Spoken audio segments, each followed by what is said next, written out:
Testing 1 2 3. Testing 1 2 3.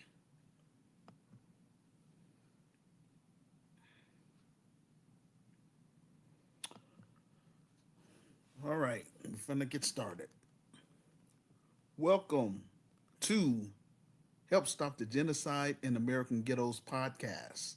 I'm your host, Emmanuel Barbie. I'm the founder, president, and CEO of GRCAM, the Grassroots Community Activist Movement. I created this platform to discuss cultural issues, political issues, and social issues using an Afrocentric perspective. I interview activists, authors, entrepreneurs, and musicians. I also created this platform in order to recruit brave and smart Black Americans beyond Chicago, as well as brave and smart African immigrants across the United States of America from 10 African nations. They are as follows: South Africa, Kenya, Ethiopia, Tanzania, Uganda, Angola, Liberia, Ivory Coast, Ghana, and Nigeria. Our objective is to build the best Black Christian business within the United States of America, and that is Cacao Chicago, the Grassroots Community Activist Institute of Chicago. Unfortunately, I am unable to reach Black Americans because a majority of them have become Americanized, have developed a narcissist attitude, and have taken on the colonizer's ways. That's that's the reality. For 34 years, I've been reaching out to Black Americans, specifically Black Chicagoans, in real life and online. A majority of Black Chicagoans have told me that they're not interested in my vision and plan to help improve our social conditions within the low income Black community. I'm like, okay, bet. This is why I created this platform to broadcast my vision and plan through the airwaves across the United States of America and around the globe in order to reach the global African family. I encourage all of my listeners in America and around the globe to please step up and help me get my ebook on that bestsellers list. Quote, The Solution for Black America: Reclaiming, Rebuilding, and Restoring the Urban Ghettos in America, second edition. It's available on Amazon in two forms: as an ebook for $9.99 or as a softcover book for $15 plus shipping and handling. I provide my Amazon author page in the comments section below this audio podcast on my YouTube page. This would help put me in a better position financially so that I can hire Black people, African people, and others.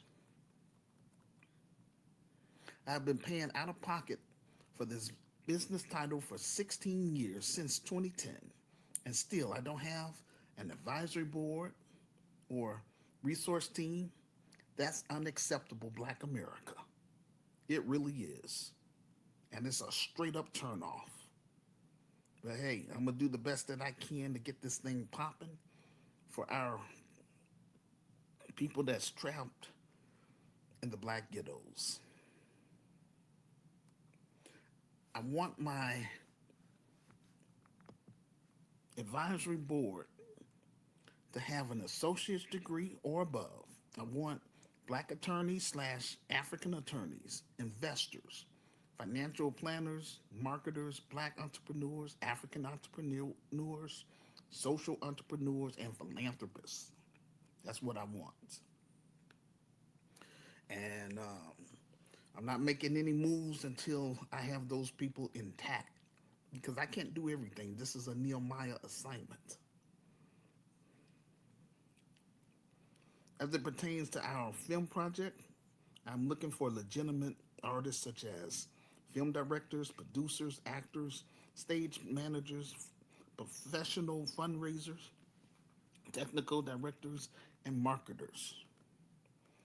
Um, I'm going to say Black filmmakers, African filmmakers, just trying to be more specific.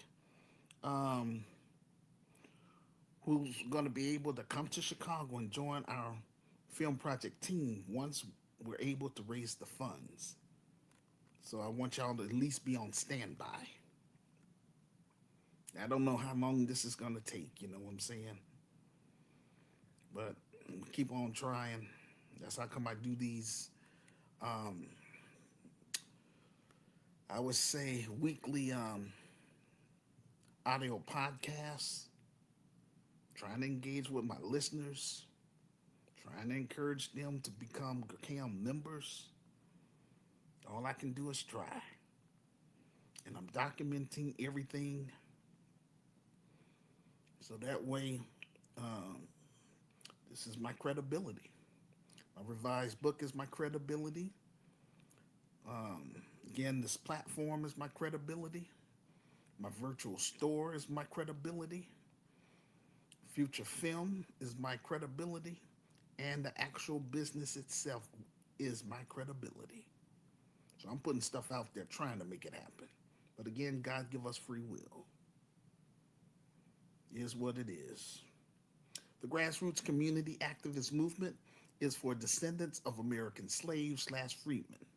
And others that fall under this umbrella is African immigrants who reside in the United States of America and that wants to be part of this organization. Because after all, um, I'm unable to reach Black Americans. It is what it is. But mark my words: once African immigrants get involved and they see this thing, I would say materialized, then everybody's gonna want to join us and want to be a part of us. Like I say many times, ain't nothing changing on my end. Know what I'm saying? I don't operate like the next black man. I have my own style and way of doing things. Those that have been reaching out to for the past 34 years, including family members, would not be part of my business. My business is membership based. I'm only responsible for GCAM members and their immediate family members. That's it. Um, Both groups, meaning Black Americans and African immigrants, will heal from the scars of slavery and colonization. For credibility, before we replicate the business in 10 African nations, the African nations I mentioned above, some with an asterisk with South Africa because I talk it over with my team, you know, see what should we, how we should move in that area because I don't like what went down in South Africa and stuff like that at all. Especially for Black South Africans to say that they look at their former colonizers as part of them. That don't make sense at all. But let me go back to my presentation. Once we obtain a physical building that's brick and mortar, we will encourage local residents on the west side of Chicago who reside in Austin, Garfield Park, and North Glendale to attend our mandatory orientation. Everyone must sign the community pledge, pass our criminal background check, and those who are 18 and above must submit their thumbprints to be placed in our database. I'm doing that in order for us to weed out people that's going to try to undermine us. It's sad there's a lot of, um, I would just say a lot of black people that's in the pockets of the white supremacist financial elites, especially our black politicians. It's sad. It's disgusting. But hey, it is what it is.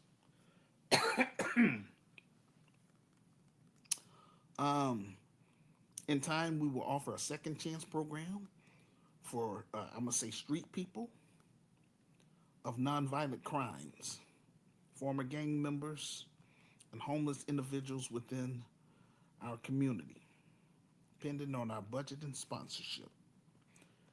Chicago, Chicago will raise the bar in Black America by separating ourselves from the enemy within. Those are con artists, Black boule, degenerates, Democrat shields, hardened criminals, pedophiles, off-code Negroes, and urban terrorists. That's how come I want people to submit their thumbprints to be placed in our database so we can weed those type of people out. They don't mean our racial group any good. There will be consequences in place to handle such persons. And if you want to know more about that, please read my book. Talk about that in the book. I'm not talking in code, I'm talking in plain English. Everything that's written in that book, we're going to carry that out to the fullest.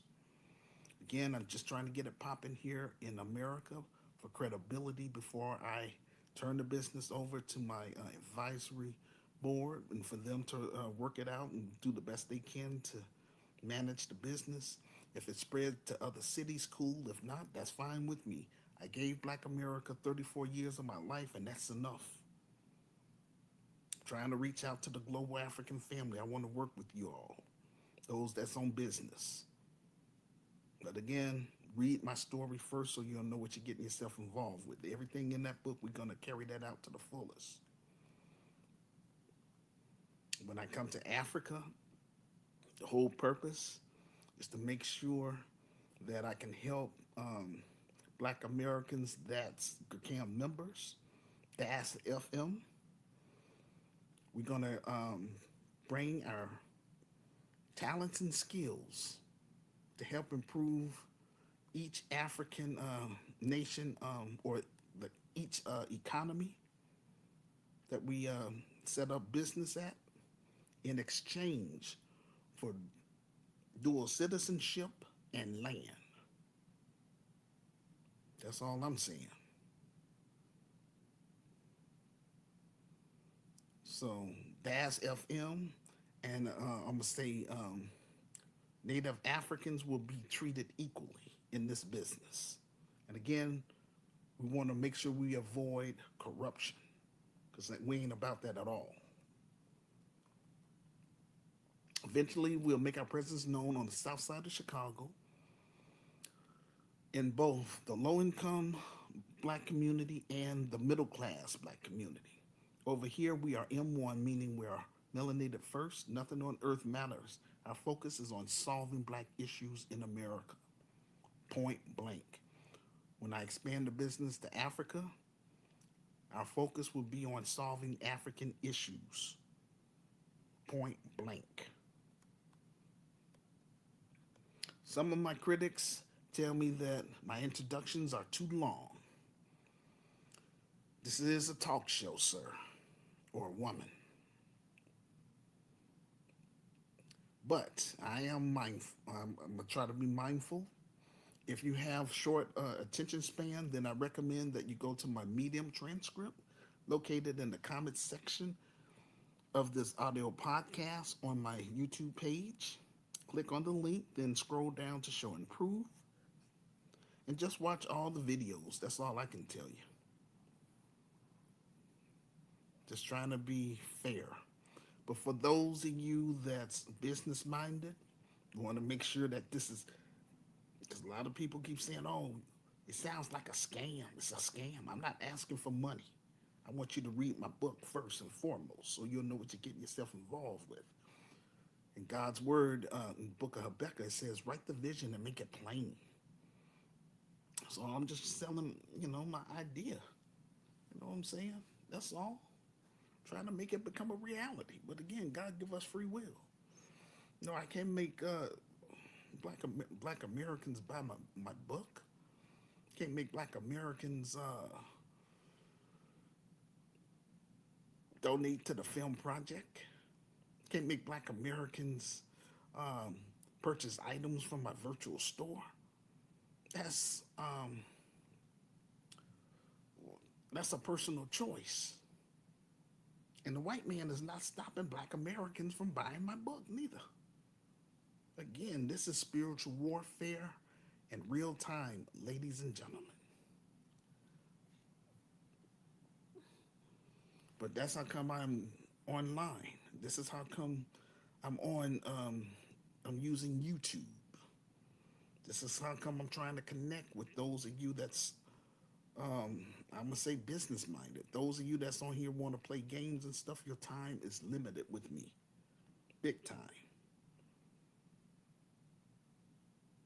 Because once you know, I would say once the doors open up for me to get this book on that, the ebook on that bestsellers list, and the money start rolling in, then I can hire people. I can't do nothing right now.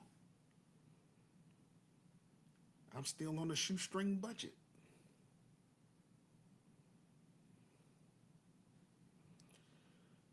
And what turns me off the most is that the dope man has more support from the black community than me. And he's destroying the community. And he got his drugs now laced with fentanyl. But this is the world we live in, ladies and gentlemen. All right, let me go back to my presentation here.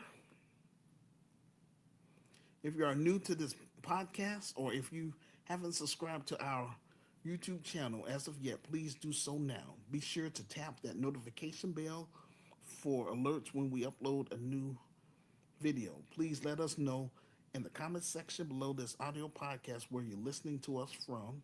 Also, let us know what's happening in your country, in your state, and or in your city.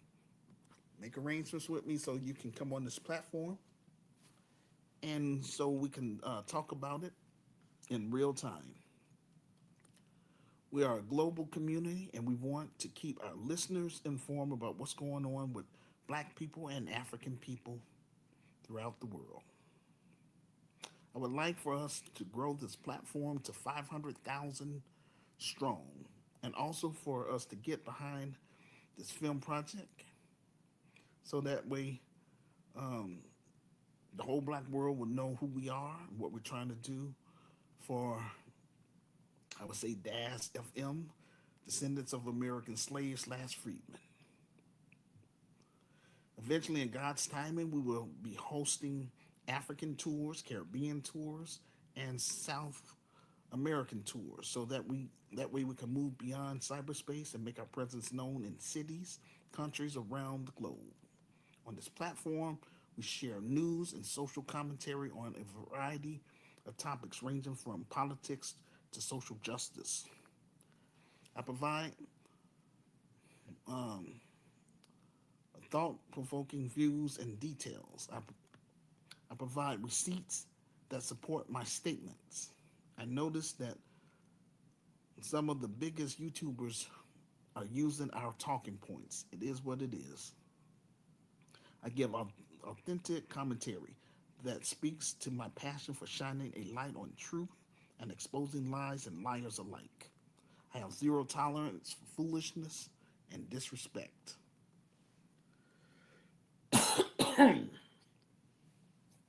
Bear with me, ladies and gentlemen. I'm a little bit under the weather because, I've been under that air conditioner. It's been kind of hot up here, but it is what it is. It's life. Life goes on. On this platform, we are more than just talk. We will put boots on the ground and do what we can to help improve the social conditions of our people who want more out of life and who wants to become Gurkhan members. I'm not here for entertainment. When I get on this microphone, I'm here to call a call of action. You know what I'm saying? We got to get this. I'm asking all my listeners to please. We got to get my ebook on that bestsellers list so I can move this thing to the next level. So I can pay people. I'm not in a position to do all that stuff now because, again, I'm on a shoestring budget. This is so doggone ridiculous. I'm trying to create jobs through this business. The best um, black Christian business within the United States of America. But that's all right. I'm doing the best I can. That's all I can say. I'm giving notice to everyone on my Facebook page, my Instagram page, my TikTok page, my LinkedIn page, and X page. If you do not care about solving black issues or solving African issues, then please delete me off your friends list and go on about your business. That's all I'm saying. Disclaimer: this content is for educational and informational purposes only. It is based on public available reports and verified media sources. We fully comply with YouTube's community guidelines. We do not promote violence, hate, or misinformation in any form. This plat- this podcast is available in two forms: audio and also as a written text in order for us to reach our audience.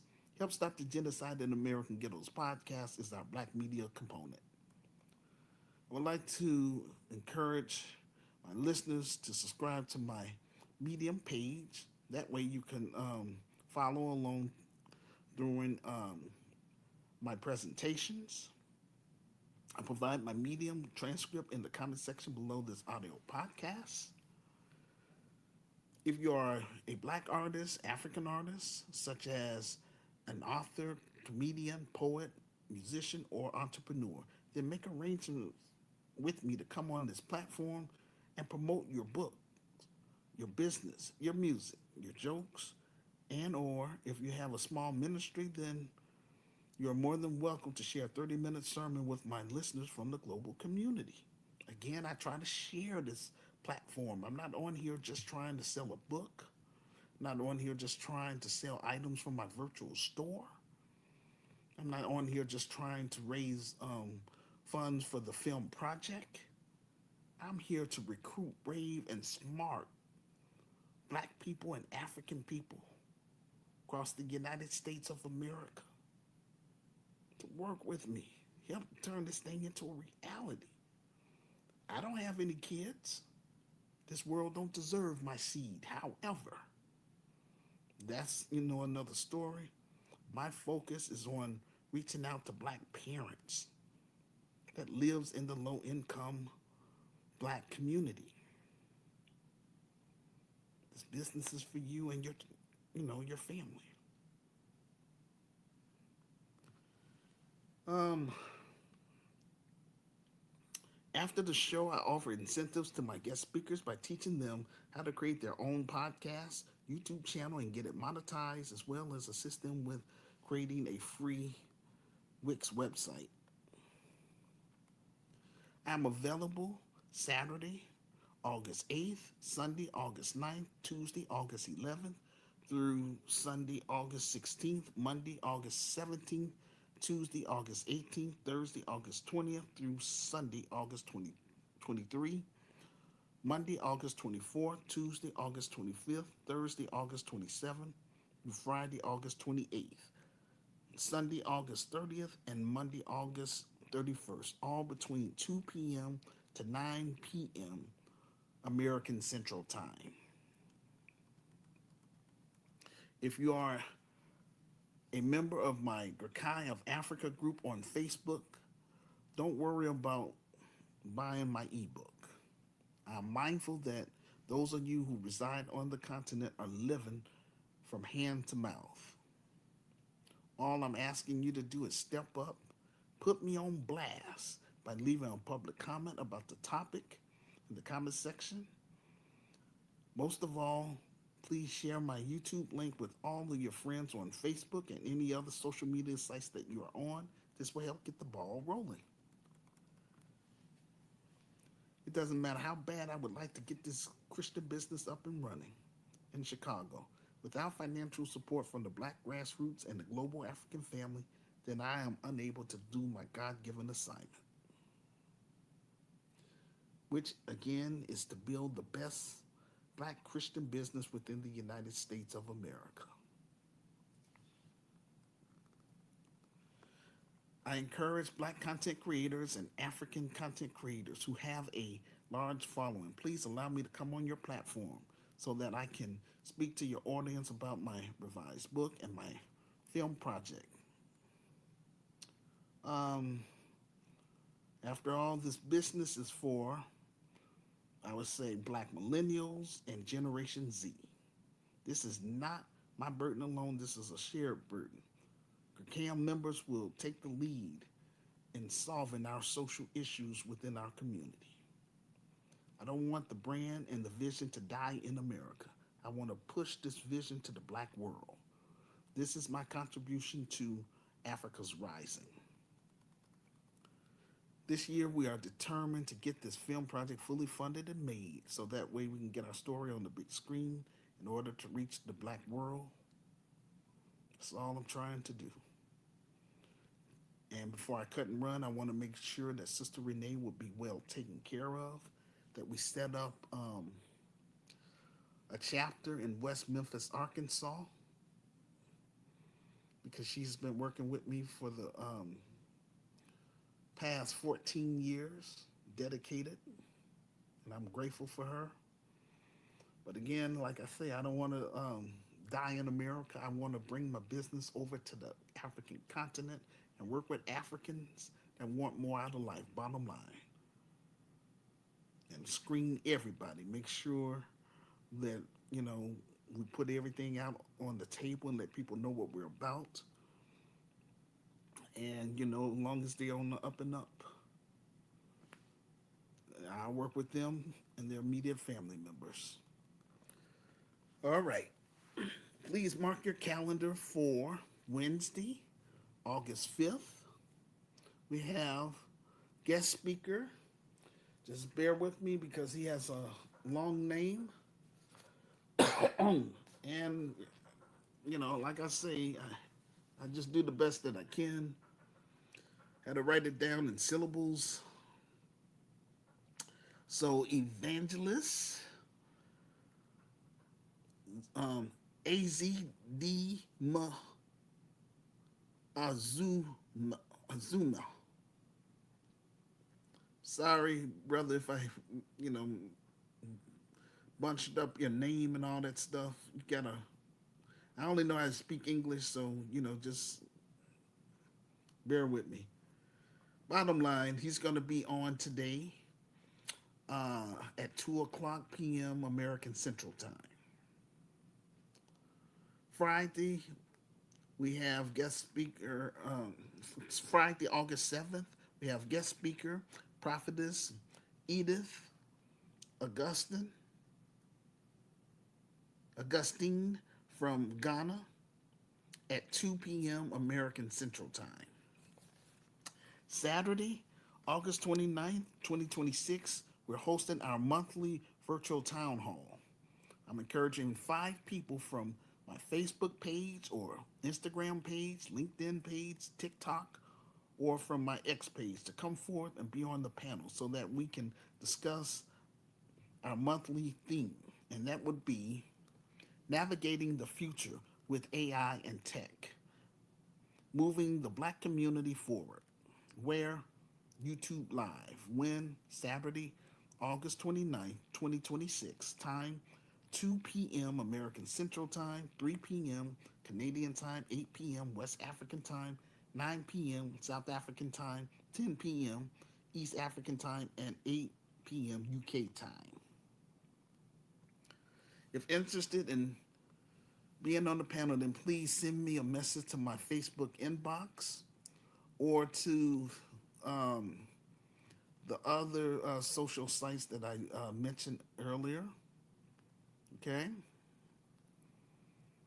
And along with your email address, so that way I can email you specific instructions about being on the panel.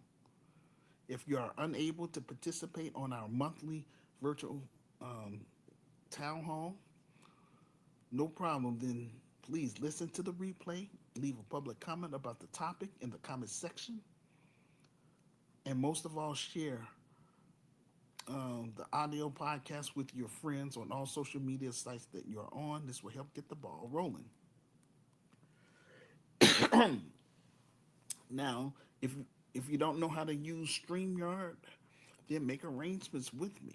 I already mentioned the times I'm available earlier. So, just let me know. And I'm willing to teach you how to do that. So you can come on this you can come on the show and discuss the topic. And after first, I'm gonna do side A. I always do side A just in case if my panel doesn't show up or just in case we have technical difficulties. And I usually do that a day before, so I would be doing that on the 28th. I do my presentation then. And then after that, um, the next day, if my panel show up, cool. And if they don't show up, cool too, no problem. The show continues. Bottom line, I am determined to do the best that I can to get this thing popping. But again, I'm just one black man with a vision and a plan. I come before all of you as a not as a beggar, as an authentic black man with a vision and plan to help solve our social problems here in America as well as on the African continent. But again, I need brave and smart people that's going to be on my team, that's going to help me build this business and run this business. That's all I'm saying. And you're going to have to meet me face to face. We're not going to be hiding behind no computer. We're going to bring this business to the hood, to the black ghettos, the devil's stronghold. Doing that because this is where a lot of the violence take place in the first place. It's in the inner cities, and our children are being slaughtered every week. And that's not cool at all. This is what I'm called to do. But I'm not going to put all my businesses in the black ghetto. The nonprofit is going to be in the black ghetto. You know what I'm saying? But I want people to feel safe. That's how, and also, you know, I want to bring the business over to the black middle class community. So I would say our grocery store and our housing. Those two things will be in the black middle class community because I want to encourage my brothers and sisters that lives in the low income black community to strive for to become black middle class. Talk about that in the book. I'm going to explain that more when I meet people in person. But bottom line, that's what I'm trying to do. When I come to Africa, we're going to have the business part of it. I'm going to say our for profit business will be in the, I would say, middle class African community. And our nonprofit will be in the rural area in each African nation that we set up our chapters in. Like I say, I have it for 10. Um, and again, South Africa's on that list, but it's with an asterisk. So I don't know. We'll see how things work out. But right now, just trying to get it popping here in Chicago. All right, ladies and gentlemen, thank you for bearing with me. Once I finish my presentation, then we're going to listen to, I'm going to say, about 8 videos. You can watch all the videos if you like, but I'm picking out, certain ones that stood out to me. And after that, if you want to leave a message too, to talk to me about this presentation, feel free to do so. I'm here. Let's make that happen. Don't be afraid about getting on the camera. I mean, if you're really camera shy, then you could just do voice or cover up your camera. You know what I'm saying? But bottom line, I don't want to just sit up here and read people's comments. I want you to come on this platform. You know what I'm saying? That's much faster and, for us to interact with each other. All right? So The title of this presentation is "The Balance of Power Between Europe and Africa Has Begun with Ceuta." Over the weekend, I heard about what happened in the city of Ceuta. Ceuta is a Spanish city located in Morocco, North Africa. It's near the Mediterranean Sea border by Europe. Last week, somewhere between 50,000 to 60,000 illegal migrants crossed into Ceuta within 24 hours. The city was overwhelmed. Dozens of people are reported unalive. What started as a border crisis is rapidly turning into a diplomatic crisis between Spain and Morocco. This story looks like another story about immigration. The biggest revelation isn't that Europe's borders were breached, it's that Europe has quietly reached a point where it can't protect its border without Africa.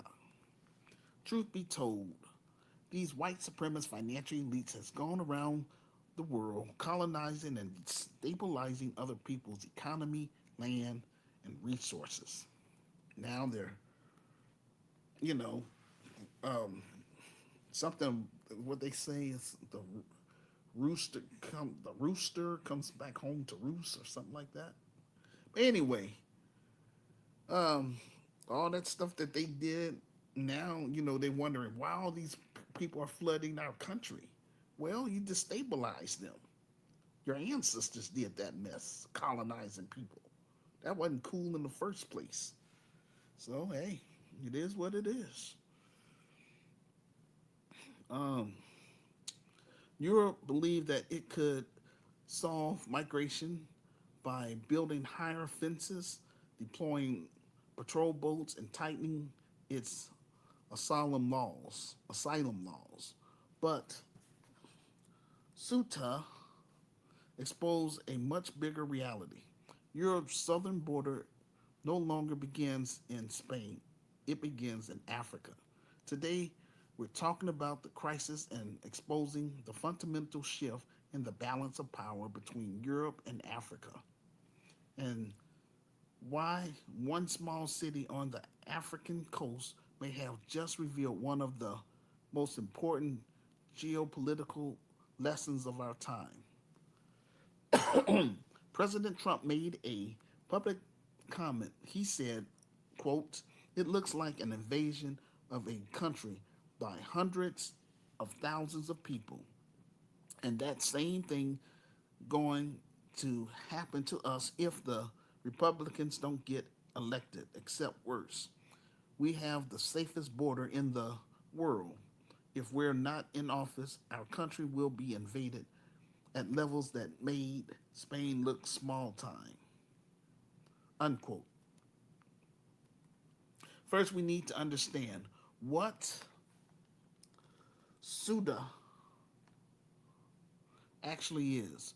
Ceuta is a small Spanish city located in North Africa, surrounded by Morocco on one side and the Mediterranean Sea on the other side.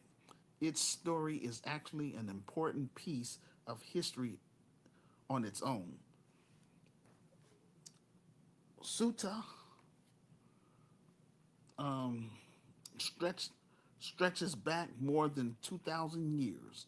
Long before Spain existed, it was an important trading route. The Carthaginians controlled it, and then came the Romans who colonized the area because it was a gateway connecting the Mediterranean Sea to the Atlantic Ocean. Later, in the 8th century, forces captured Sudia, um, and from there began centuries of Islamic rule over much of what is now Spain and Portugal. And then came another turning point. In 1415, Portugal conquered Ceuta. making it the first major European colonial outpost on the African continent. When Portugal and Spain later came under the same crown, Ceuta eventually passed to Spain, and when Portugal regained its independence in 1640, Ceuta remained with Spain. Over the centuries, Morocco repeatedly tried to retake the city. When Morocco gained independence from France and Spain in 1956, Ceuta did not become part of the new Morocco state. Instead, it remained Spanish territory. Then in 1995, it officially became an autonomous city of Spain, more than 6 centuries after the European kingdom first captured Ceuta. It still remains a tiny piece of Europe on African soil. Spain considered it an inseparable part of its sovereign territory. Morocco has never accepted that claim, and that unresolved tension has quietly shaped the politics of this border for decades. However, for years, Spain has invested heavily in protecting Ceuta.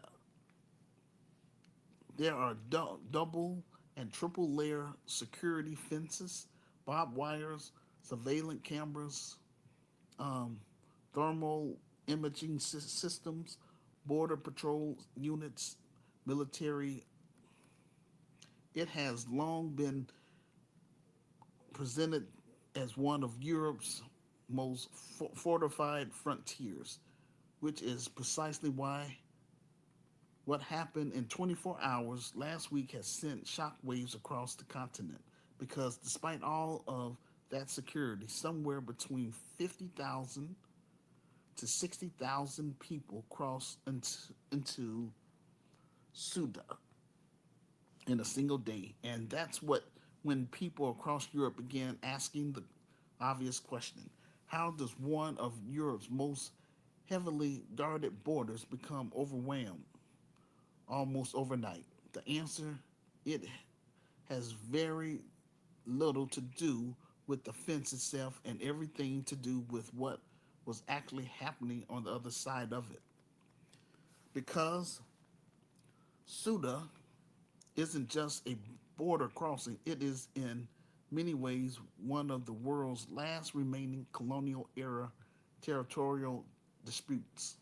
And once you understand that, you begin to see why what happened last week is about far more than migration. I believe that the mainstream media is talking about it as a migration issue, whereas in fact it's more to do with Morocco politics, putting leverage on Spain, possibly linked to the territory of Western Sahara.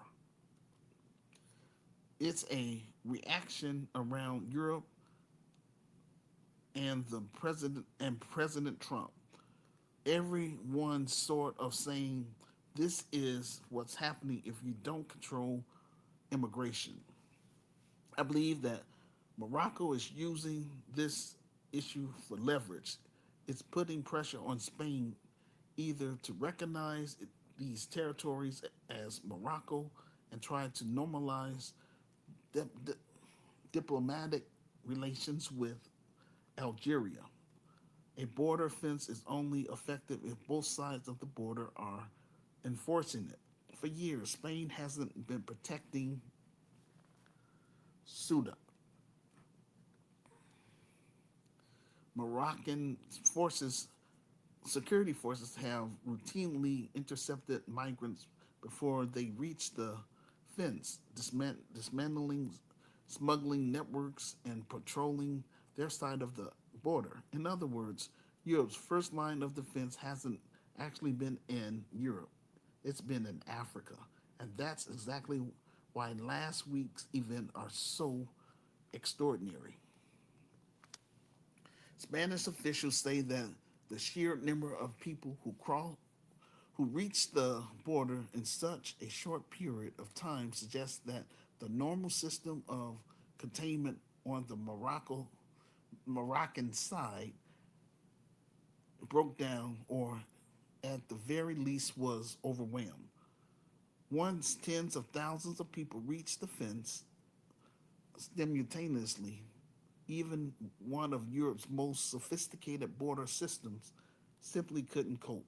The pressure against the fence became unlikely anything Europe has prepared for.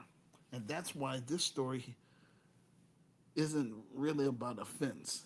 It's a story about strategy because Europe has spent years believing that it could secure its southern border by partnering with countries across North Africa. Ceuta has now exposed just how dependent that strategy has become. And once you understand that, you begin to realize that Europe's southern border doesn't really begin in Spain. It begins somewhere African governments decided to help enforce it. Once someone set foot on European soil, the entire different set of legal obligation begins. There are asylum claims, human rights protection, court proceedings, housing, health care, lengthy immigration processes, and in many cases, years of legal appeals. European leaders realized a very long time ago that the most effective way to reduce irregular migration wasn't necessarily to strengthen the border itself, it was to prevent people from ever reaching it. And so, over the past decade, the European Union began investing billions of euro in partnerships with countries across North Africa. Morocco became one of the most important ones. Morocco has quietly become Europe's southern gatekeeper, a continent that once projected power onto Africa now depends on Africa governments to protect one of its most sensitive frontiers. Because dependency creates leverage, and whenever one side depends on the other, the balance of power starts to shift, which begins which brings us to the question that Europe is now being forced to confront. What happened when the countries protecting your border also have interests, priorities, and political pressure of their own? Because that's where this story stops being about migration and becomes a story about power and geopolitics. You get sub-Saharan migrants from places with a lot of conflict and poverty and repression. For example, African migrants from Somalia, Sudan, or Nigeria. They make the dangerous journey across the Sahara and then they get into North Africa to get across the Mediterranean Sea into Spain. For decades, the relationship between Europe and Africa was often described as one sided. European provided investment and security assistance. The people of Morocco remind us that power isn't just about who has the larger economy or the bigger military. Power is also about dependency. Because the moment another country becomes essential to your security, it gains influence. Today, Europe depends on Morocco to help secure one of its most sensitive borders. It depends on Tanzania to curb migration across the central Mediterranean. It works with countries like um, Maurit- Mauritania, Egypt, and Liberia for exact same reason. This is part of a border trend that we've been talking about on this platform. As African strategic importance grows, whether it's about Africa's minerals, energy, shipping routes, counterterrorism, or migration, African governments are finding themselves with more negotiation power than they ever had in decades. In other words, Europe doesn't just have interest in Africa anymore. It has interest that increasingly depends on Africa. And that's a very different geopolitical reality than it once had in the past. Which brings us to the question that every European policymaker is now asking. If one border crisis can expose this level of dependency, what does Europe's migration strategy looks like going forward? Now, before we get into that, let's talk about the response because it doesn't take long for this to become a much bigger than a border incident.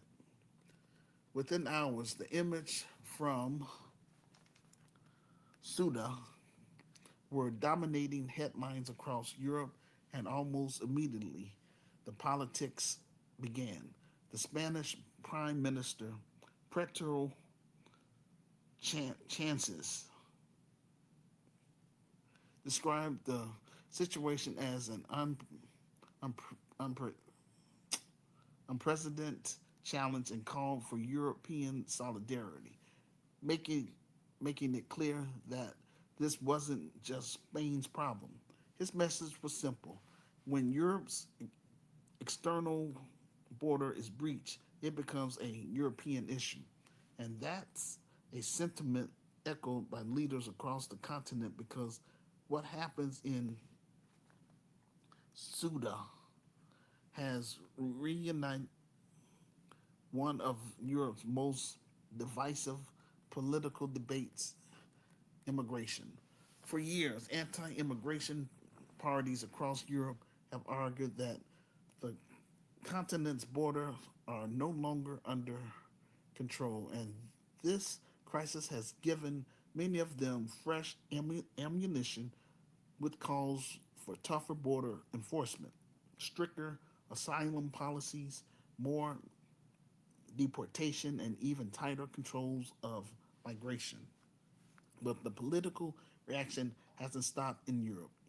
Even right here in the United States, President Trump seized on the moment to reinforce his own immigration message. So, what all of this means is that migration is no longer just a domestic policy issue, it's become a global political issue from Europe to the United States and South Africa. Governments worldwide are wrestling with many of the same issues. How do you secure a border while maintaining faithful to your humanitarian obligations? How do you manage migration without allowing the issue to polarize society? And perhaps the biggest of them all is how do we address the underlying causes of migration? Why is there such a surge in migration today? Because the biggest mistake that we can make is to think that Suda is an isolated incident. The reason why there is such a surge in migration today is because, for one, conflict and instability. From Sudan to parts of the Sahel to ongoing instability in places like Syria and elsewhere, millions of people have been displaced by war and insecurity. People are fleeing violence. Migration stops being a choice, it's becoming a survival strategy. The second reason why there is such a surge in migration today is because of economics. Large numbers of young people across Africa, the Middle East, and other regions are coming of age at a time when many economies simply aren't creating jobs fast enough. People don't just migrate because they are poor. They migrate because they believe that there are better opportunities in Western countries. And the third reason why there is such a surge in migration today is because of climate pressure. Longer droughts, failed harvests, water um, scarcities, um, desertification. These environmental stress doesn't usually cause migration by themselves, but they make existing economic and political pressures even worse. And then there's something that we don't talk about enough: technology. Today, someone living thousands of miles away can watch a show called The Rich and the Famous, showing people living the American dream on their smartphone. They can see living standards, success stories. They can communicate instantly with relatives who have migrated to the United States of America. Information travels faster than ever before, and that challenged people's expectations. So you put all of those things together: conflict, economic opportunities, climate stress, a younger growing population, and a hyper connection world where everyone can see opportunities beyond their borders. It's a combination that the world has just never experienced at this scale, which is why I believe that this challenge is only becoming more complex, not just because people suddenly want to migrate more than previous generation, but because failed governments and corruptions are pushing many people to flee their homeland and relocate towards wealthier countries in hopes of obtaining a better life and more opportunities. And that's why I don't think this topic should only be about how countries respond when migrants arrive. The bigger question is, how does the world work together to reduce the condition that makes millions of people feel that they have no better option than to leave their homeland in the first place? Until that question is addressed, Ceuta is unlikely to be the last crisis. My question is, where does Spain and Europe go from here? Europe is facing a dilemma that doesn't have a perfect solution. On one hand, it has a legitimate responsibility to protect its borders. Every sovereign nation does. A country cannot have a migration system if it cannot control who enters its territory. It's one of the biggest functions of a state. But on the other hand, Europe also has legal and humanitarian obligation towards people who are fleeing persecution and war and genuine hardship. And balancing those two responsibilities has become one of the defining political challenge of our time. I recommend that European nations that colonize Africa pay reparation for colonization on the African continent. If Europe wants to continue doing business with Africa, they have to make things right. Otherwise, Africans need to stop doing business with them and also put pressure on their governments to remove these unwanted non Africans who have imposed themselves on African soil. We don't want to be around racist white people who hate blacks and Africans with a passion, but keeps coming to our continent. I also think that Europe needs to strengthen its partnerships with countries like Morocco, invest more in intelligence sharing, provide more funding for border border security, expand agreements that stop migration before it reaches Europe territory. Last week's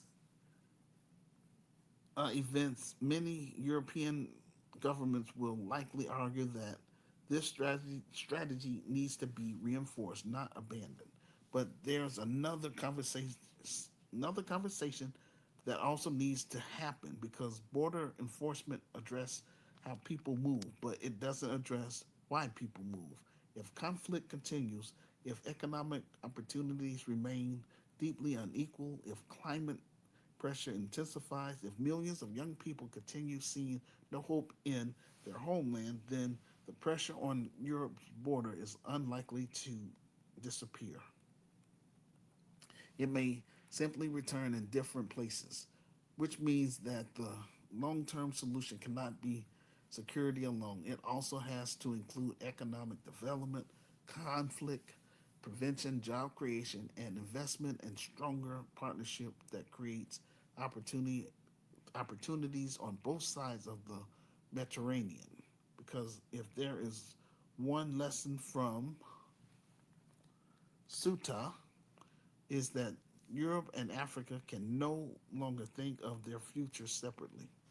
The, the Mediterranean may divide the two continents geographically, but migration has made their futures inseparable.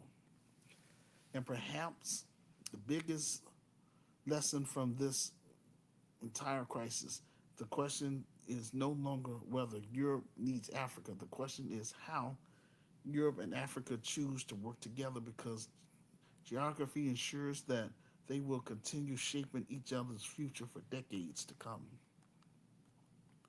When most people look at Suda, they see a migration crisis, but you know, here on Help Stop the Genocide in American Ghettos podcast, we see something bigger.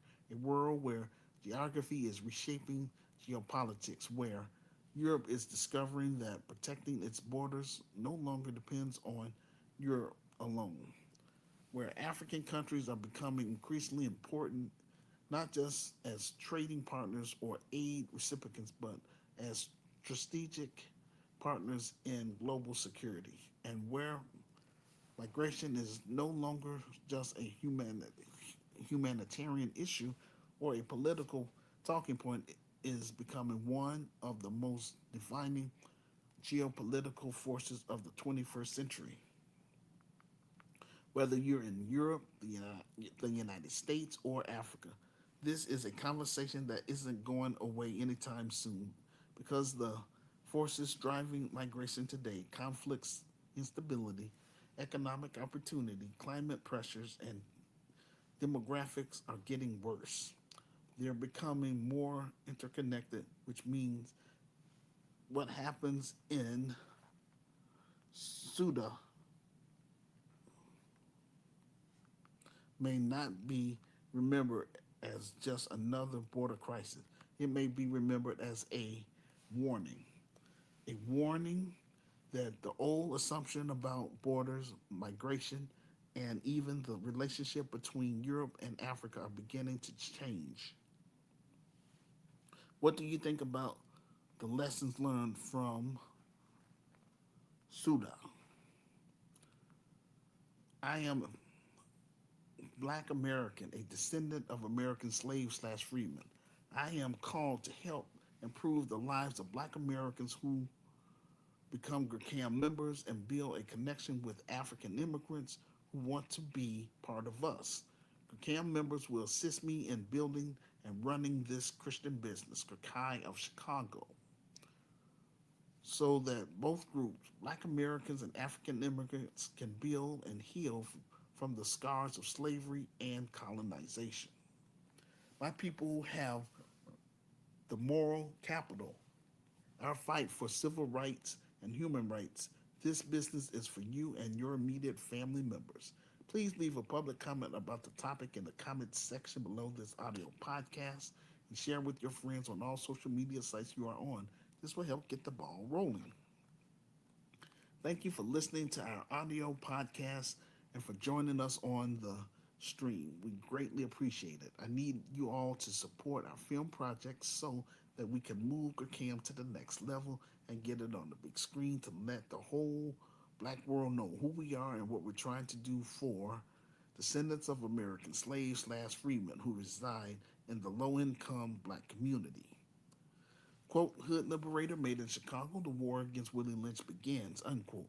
You can be a part of this historic docudrama by contributing to our crowdfunding pages, which are our GoFundMe page, our Buy Me a Coffee page, or our PayPal Giving Fund page, which will help fund marketing, promotion, clearance, legal, and general expenses. Thank you for listening to our YouTube Live or the playback. If you reside on the African continent, then I recommend that you follow me on my Pod Chaser because it won't eat away your bundles because it's only audio. I provide the link in the comment section below this audio podcast. If you are new to Help Stop the Genocide in American Ghettos podcast, welcome to our safe space where we discuss Black issues and African issues. We do this every week. This will conclude our audio podcast for today. Like, share, and subscribe. See you on the next episode. Now, before I go, like I say, I want to share with you all a few videos. I'm going to say at least 8. So, you know, you'll see why this stuff is important. All right, ladies and gentlemen, so just bear with me.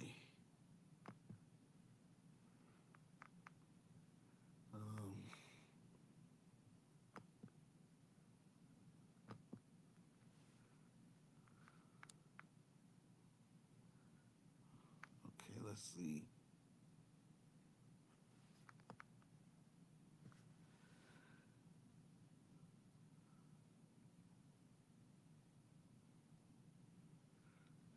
Right.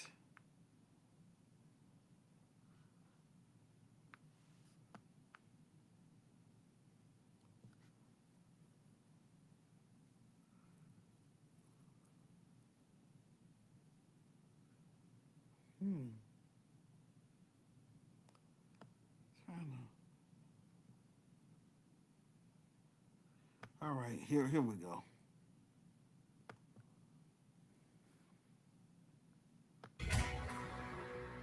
At least 18 people have died. At least 50,000 migrants poured across the Moroccan border into the Spanish territory of Ceuta in just 24 hours. Look at these scenes.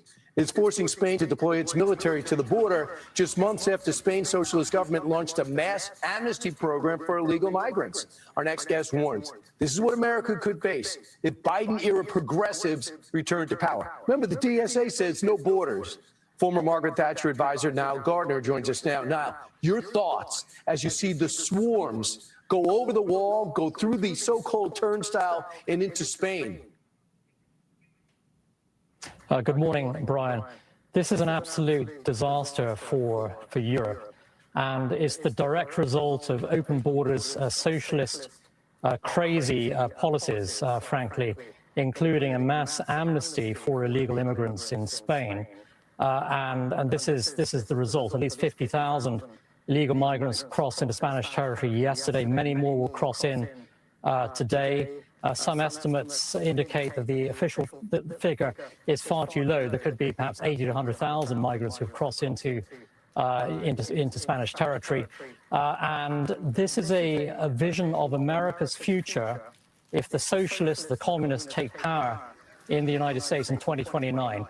Because this is exactly what they're going to do, offer an amnesty, have an open border, and you'll see the invasion of the United States. So what is happening in Europe right now is a vision of America's future if the crazy communist, socialists, the far left seize power in the United States. So this is a nightmare scenario, actually, not only for Europe, but also for America as well, if we see these scenes unfolding a few years from now.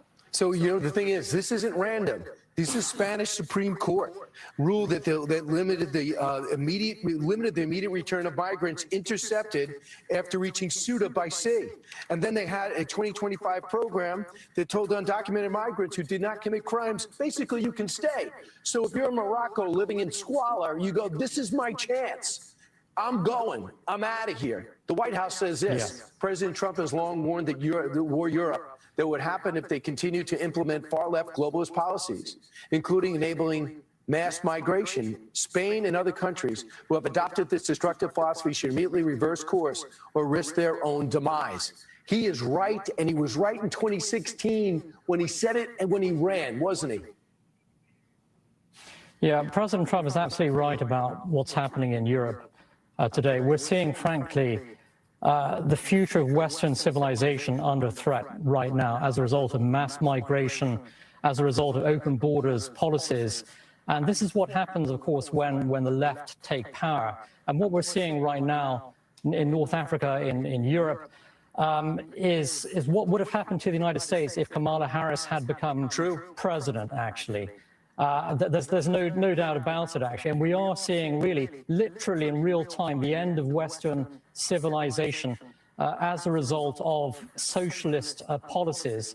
And once all these migrants are into Spanish territory, many more, of course, will come in. They will then eventually have the freedom to move across the entire European Union. And this is a disaster not only for Spain, but also a real tragedy, I think, for the whole of Europe. And you can be sure that if 50,000 migrants came into Spanish territory in one day, yesterday, hundreds of thousands more will seek to get in the next few days. Millions will seek to get in the coming weeks and months. And this is a disaster on epic scale, actually, for Europe. Fortunately, here in the United States, we have a president who defends America's borders, protects the American people. But in Europe, you have absolutely the opposite. But as I mentioned earlier, this is without a doubt, it's a huge warning to the United States. If you put socialists in power, they will literally destroy America. They will destroy the United States. They'll open the borders. And we will see these kinds of disastrous scenes unfolding here in America if the American people allow the socialists to take power. Think about this. They become voters. Those voters from Morocco, whatever, do not want the U.S., for example, using their own bases. Well, I can't let them use their bases because I'm going to lose votes or lose power. So they adhere to their new minority. Just what you're talking about, the DSA agenda, amnesty for all migrants, abolish ICE enforcement to fund the Department of War. That's what happens. This is a great example of what's at stake. Niles, thanks so much. Hopefully Europe will wake up. Italy's panicking about what they're seeing. You got it. Meanwhile, be sure to like and subscribe for all the Fox News latest on YouTube and.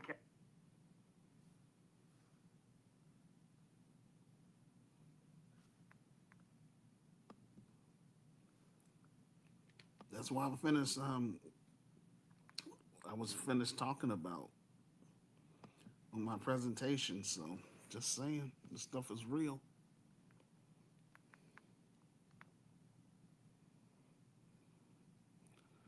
All right.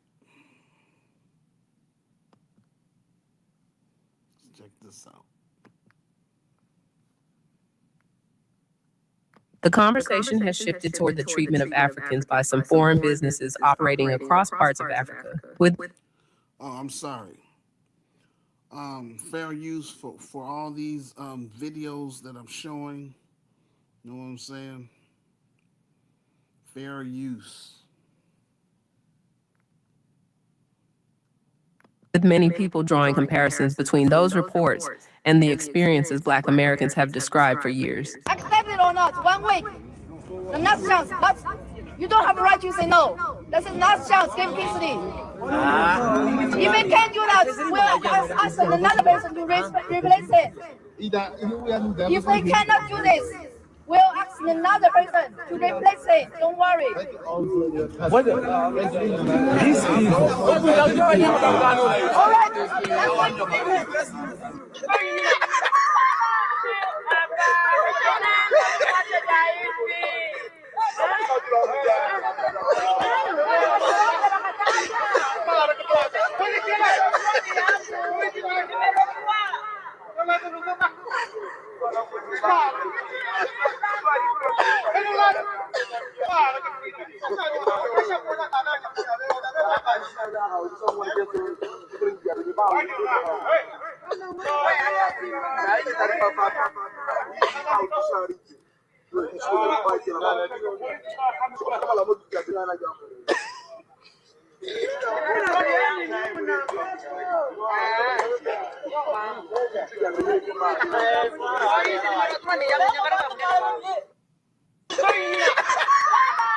Hey, have you been researching dental implants? Did you know you can now get permanent teeth in just 24 hours?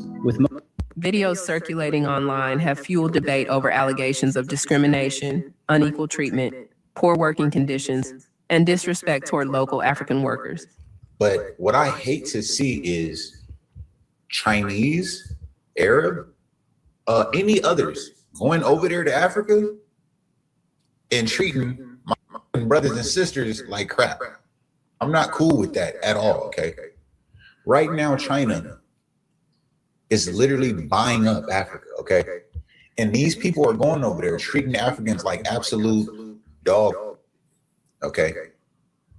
I mean, they talk to them like crap, treat them like absolute crap. And what boggles my mind is the Africans who get in my comments and try to protect these people, all because they are bringing upward mobility to Africa by the way of a job, okay? Even though that Chinaman is paying these people absolute crumbs, talking to them like they're fucking nothing, treating them like slaves. We've all seen the videos, right? We've all seen them. Men, women, I've seen videos of Chinese men punching African women. What the f are you Africans gonna do about that? Y'all are so hungry that you won't even protect yourselves or your women, bruh. A Chinaman coming over to your country and you just bowing down to him because you so in need. Bruh, that hurt my soul as a Black American, I promise you. Because we would never do that. Never. We would fight before we would bow the knee to a foreigner coming over here doing us like that. And when they do. They come over here and they try it. And then they get that understanding real quick. The whole world knows what Black Americans do.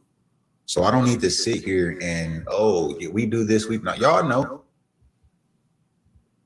I want the Africans to start to stand up, man. Stand up on your own land. You there, bruh. Take control of that. Don't ever let a foreigner come over there and disrespect you. While these incidents do not represent every individual or every business, they have sparked a broader discussion about power, dignity, and respect. Again, the Africans have so much to say about the Black Americans, but I think we know in America, Black folks ain't going for this. But here's the crazy thing. We know that this Chinese fellow is in an African country treating Africans like slaves. And what's worse is that there are Africans watching it, which means that they're comfortable with it. They condone it. And there's an African holding the phone, recording it and laughing about it. The Africans are still colonized, still enslaved mentally. They lie to themselves and speak of their culture and that they have morals and values. And really, not much has changed since colonization. And I don't say this to deride the Africans. In fact, every 2 weeks, I have a meeting called SAS in Africa from our organization. And we have a number of blue chip items. Number one is Africa should be nuclear. Why? To protect from all these invaders, the Muslim Arabs, the white supremacist Christians, and many others, the Chinese. And also we teach identity so that the Africans can follow this Bible. This is a 3-sentence Bible. It's a 3-sentence Quran. It's a 3-sentence Torah, which is number 1, be yourself. Number 2, be good to yourself. Number 3, be good to good people. Well, number 1, be yourself. Be an African, be proud, know what you are. Number 2, be good to yourself. Don't let people disrespect you, especially in your homeland. And number 3, be good to good people. Be around good people. Many Africans and members of the Black diaspora argue that the same attitudes some Africans say they experience from certain foreign employers in Africa are similar to the prejudice and discrimination Black people have long spoken about in the United States.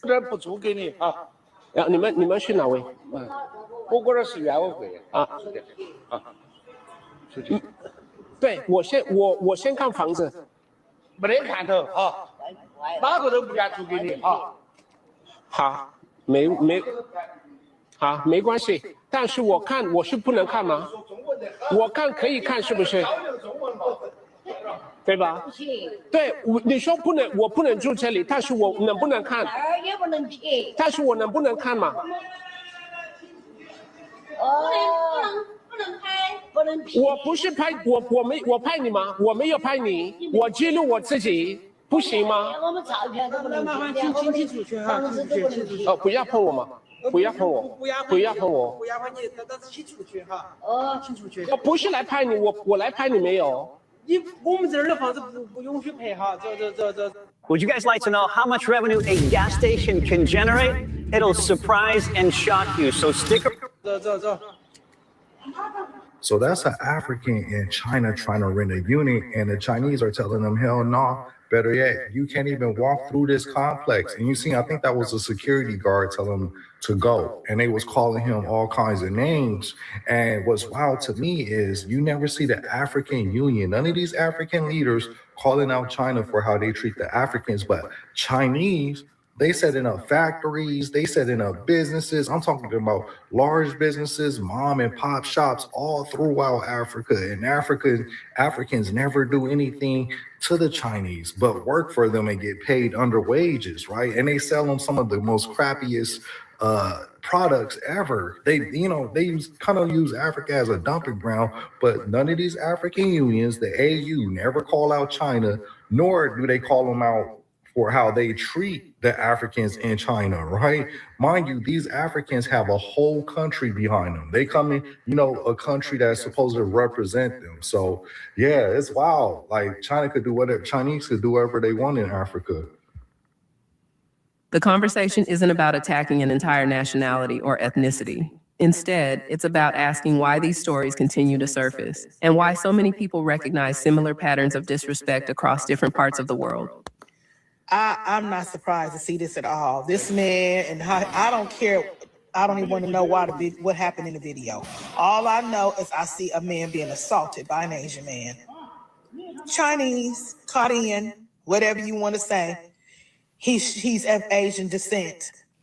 And he's abusing this man. It is no reason for him to treat this man like this. He is not a slave. Okay? Somebody need to get the memo to this man, whoever he is, that's assaulting this man. If you pull that in the States, you will be in jail and you will lose your license and you will never own another company because somebody is going to definitely sue you. So he's pulling that where he knows he can get away with it because he certainly can't get away with it over here. Say what you want about Black Americans. Y'all love to say Black American, but what you don't realize is that these Koreans is over there wearing y'all out with sticks and anything else they can get in their hands. I've seen them do it. I've been in the China Mall and I watch how they talk to the employees and I have to one time I had to literally say, excuse me, hello, I'm a customer and I don't want to see that. But had I not have spoke up when I did, they probably would have kept on doing what they were doing. Y'all better understand y'all rights and understand that you can work somewhere else. Because Ghana for who can say China heaven answer. The video we could see. We China. I know on the Tuntuni Nante, Pen almost treating Mukuom. Because Tuntuni no Mumpusu in Nipa. Or Ombo Krumwa, Obusu or no Nipa. Pen on the Yo, a Tino, Swinyansan. Yeah, okay, video no. It was saying,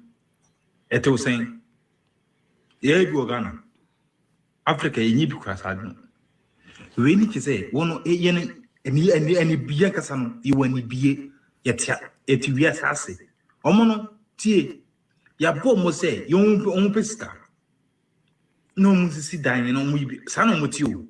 Or money, come, like I said, social life, no. Ghana.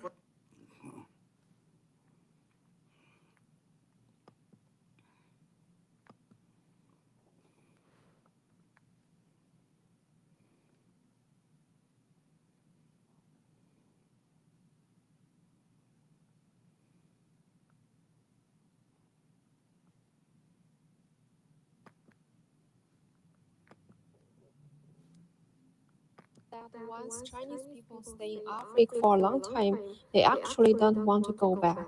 I've been here for 10 years now. Yeah, why don't we want to return first? The climate here is really nice. The average temperature is around 25 degrees all year round, so we don't even need air conditioning. Second, there isn't much cutthroat competition here, and the pace of life is slower. We start work at 9 a.m. and finish at 5 p.m. Employees work those hours, so do we. There is none of that complicated social etiquette back home, and no need for endless business dinners and drinking parties. I think it's pretty great. Chinese people actually live more comfortably here than in China. What's more, we don't have to do housework. I have two maids, one cooks and the other cleans the house. I feel that once Chinese people stay in Kenya for a long time, they really grow more and more reluctant to go back to China. I've been here for 10 years now. Why don't I want to return? First of all, the climate here is extremely pleasant. The year-round temperature says around 24 degrees, fresh and not sweatery. You only need light clothing all year round, free from extreme heat and bitter cold. Secondly, there is no daily overtime or staying up late.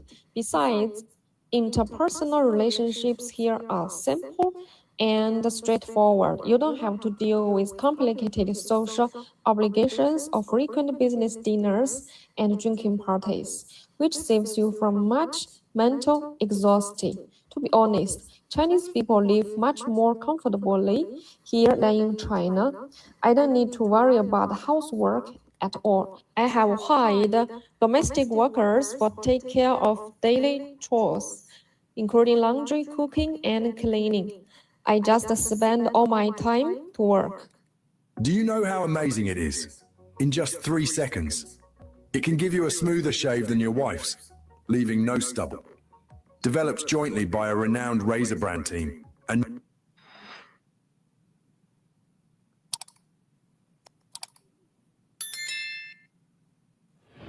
Hi, ladies and gentlemen, welcome back to the channel. Sumi here. I hope you're doing well wherever you are. In case you see me for the very first time, I hope you do consider subscribing on the channel. Well, without wasting any of your time, ladies and gentlemen, in today's episode, let me start with some of the few questions that most people are asking themselves right now. People are asking themselves questions like, why do foreigners seem to enjoy Africa more than Africans themselves? Are Africans unknowingly repeating colonial patterns? Why are local workers paid so little while outsiders build wealth from African resources and labor? And most importantly, who truly benefits from Africa's growth? Why are foreigners living better in Africa than Africans? Those are some of the few questions that we are going to be answering in today's episode. All these questions are coming out after these videos circulating on social media about a Chinese woman living in Kenya who says she never wants to leave Africa. According to her, she has lived in Kenya for around 10 years, enjoys the weather, runs business comfortably, has domestic workers helping with the cooking and cleaning, and lives what she describes as a stress-free life. Now, ladies and gentlemen, this video has triggered strong reactions online, especially from many Black Americans and Africans in the diaspora. Some people are asking very difficult questions that I thought I wanted to share with you on here, ladies and gentlemen. We are going to watch these clips first together, and I'll come back at the end of the video and give my own reaction, as I also get to know what you think down in the commentary. This is really bothering me, okay? This Chinese lady. I feel that once Chinese people stay in Africa for a long time, they actually don't want to go back. I've been here for 10 years now. Yeah, why don't we want to return first? The climate here is really nice. The average temperature is around 25 degrees all year round, so we don't even need air conditioning. Second, there isn't much cutthroat competition here, and the pace of life is slower. We start work at 9 a.m. and finish at 5 p.m. Employees work those hours, so do we. There is none of that complicated social etiquette back home, and no need for endless business dinners and drinking parties. I think it's pretty great. Chinese people actually live more comfortably here than in China. What's more, we don't have to do housework. I have two maids, one cooks and the other cleans the house. Moved to Africa, okay? And yes, she brought business and she's helping out some Africans, but I'm not gonna lie, this seems like indentured servitude, okay? And the way that she's speaking about, oh, you know, they clean my house and they do this and they do that, it just gives me an eerie colonizer feeling. And the Africans are so desperate for upward mobility that they don't see this shit. They don't see how cringe and crazy it is for these Asians to come to your country, live better, do more, and get further. Not only that, hire your ass to clean their fucking mansion that they built in Africa. It's something about this that just gives me the ick. This shit, it's weird. And I really want Africans to kind of look at things the way that Black Americans look at stuff. Man, we've been through a lot here, okay? And when somebody is using us, we see the shit first, okay? And I just want to tell y'all, working for these people over there and doing this shit, y'all got to make sure that you're getting the better end of the stick, because they come into your country, living better, doing more. What the fuck is that? Now y'all are servants in their house. This is giving American indentured servitude, bro. I feel that once Chinese people stay in Africa for a long time, they actually don't want to go back. I've been here for 10 years now. Yeah, why don't we want to return first? The climate here is really nice. The average temperature is around 25 degrees all year round, so we don't even need air conditioning. Second, there isn't much cutthroat competition here, and the pace of life is slower. We start work at 9 a.m. and finish at 5 p.m. Employees work those hours, so do we. There is none of that complicated social etiquette back home, and no need for endless business dinners and drinking parties. I think it's pretty great. Chinese people actually live more comfortably here than in China. What's more, we don't have to do housework. I have two maids, one cooks and the other cleans the house. A Chinese lady living like an emperor in Kenya. Yeah, the Africans tell me, like, be specific when you mention Africa. So Kenya. And it's crazy to me that you have a Chinese lady coming over there, living like an emperor. They're basically her handsmaids, right? They cook, they clean for her, and they work for her.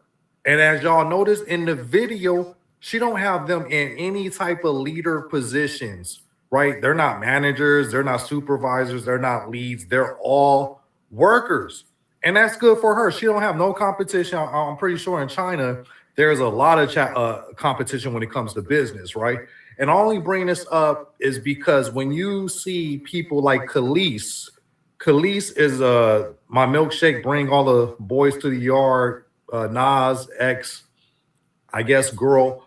She owned acres of land out there in Kenya, and she produces food, but she feeds the village. Like, she helps out with the village people in Kenya, and she have, she worked with the Kenyans, like more like a respectful. It's not like a position of power, but it's like we're in this together, like more so community oriented. Where you have this Chinese lady, you could just tell it's just, hey, I'm up here and y'all are just catering to me. But the Kenyans will go ahead and drag Khalees, telling, saying, why does she own all this acreage in Kenya, and be totally disrespectful. Matter of fact, not to Khalees only, but to any Black Americans that own anything in Africa, not just Kenya, Africa, period, because they look at it as jealousy. How is it that you're melanated just like me and you're a foreigner and you come over here and do better than me, right? You always see the Africans criticizing Black Americans as being colonizers, but they never have this type of smoke when it comes to the Chinese people or, the YT people most definitely. But yeah, it's crazy. This professional 32 terabytes SSD, capable of holding the entire collection of the New York Public Library, is something you won't find at Best Buy or any electronics retailer. This flight is from Guangzhou to Kenya, but there is only 5 Kenyan people. The rest is all Chinese people. There are so many Chinese people coming to Africa. All right, welcome back once again. First and foremost, thank you so very much. In case you've watched this video out to this far, I'm hoping you are enjoying every little single bit of it. My returning subscribers, thank you so very much for the love and support that you add on to this channel. The super chats, those ones that have joined the memberships, I really do appreciate you. Thanks for supporting. For the little bills that I have to also go ahead and pay on my side, I appreciate you guys, and I don't take none of you guys for granted. I see you and I appreciate you. Anywho, without wasting any of your time, ladies and gentlemen, why are these clips bringing in a lot of some type of difficult questions, most especially in the diaspora? It's not necessarily about this Chinese lady, but it's coming from a context of the history of Africa when it comes with colonialism. How these people managed to come, manipulate, and colonize Africa.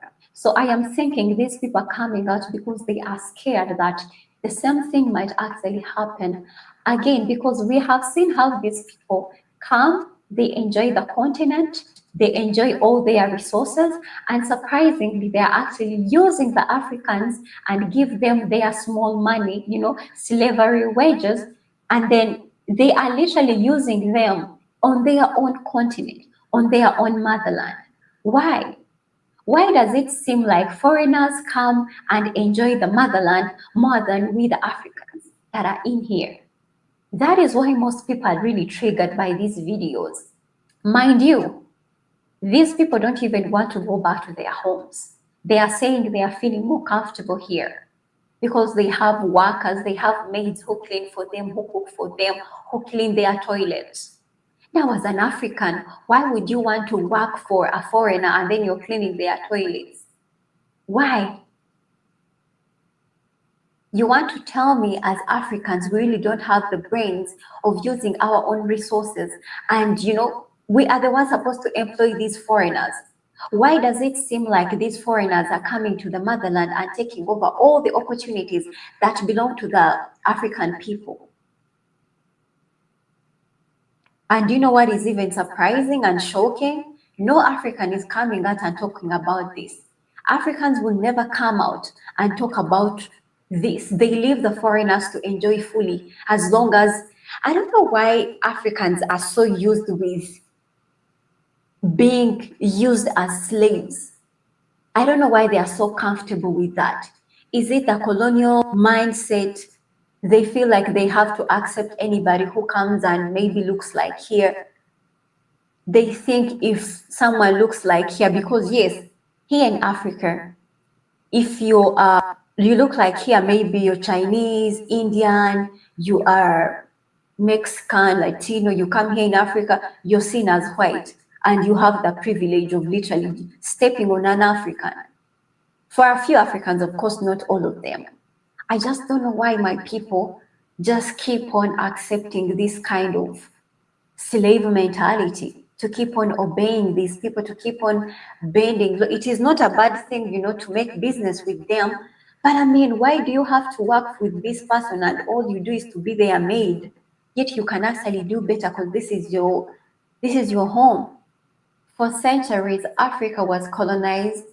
Foreign powers came to the continent, extracted resources, used cheap labor, and built wealth for themselves, while many Africans remain poor. Why? Why do these people come and take over things that belong to us? And you know what shocks me most of the time? Is how the Western world shows, most especially Black Americans, they show them areas that are not developed in Africa. They show them very poor, rural areas that are not developed. They show them we are poor, they show them we are suffering to an extent that these Black Americans don't even want to come to the continent because they feel like there is nothing good about Africa. Africa is so poor. But you know what is so shocking? The same people that put the propaganda out there on those TVs, those are the same people that will never leave the continent. They are always here. For them, they want to always come and benefit, and they always don't want to leave. But when they go back, they are gatekeeping. They are gatekeeping. Because I personally, it actually hurts me to see people that don't have a small connection or any bloodline or any roots to the motherland, enjoying the continent, enjoying all these resources. Yet the real people that are supposed to enjoy all these fruits, all these resources, they are out there suffering. I'm 49 years old. Last month, I caught my wife crying in the bathroom because I couldn't get hard in bed. She wouldn't even look at me anymore. We're basically roommates, so I tried everything. Right? I'm talking about Black Americans. They are out there in America, you know, yet all these opportunities would have made sense if it's the Black Americans who are coming to the motherland and benefiting from all these resources. At least you will be like, you know, that is my own people. Those are people from my own lineage. But we are seeing people that don't have even a small connection to the motherland. They are the ones who want to be here because of the Western propaganda. So when people see foreigners today saying, I live like royalty in Africa, it reminds many of the same painful power dynamics. When people hear words like cheap labor, access to resources, comfortable lifestyle, economic advantage, when people hear such statements, immediately they start thinking, are Africans still being exploited in their own land? So literally that emotional reaction comes from the trauma, from the historical trauma. So we understand some foreigners, when they come to the motherland, they come to create businesses, whereby these businesses obviously create jobs to the local people, which is a good thing.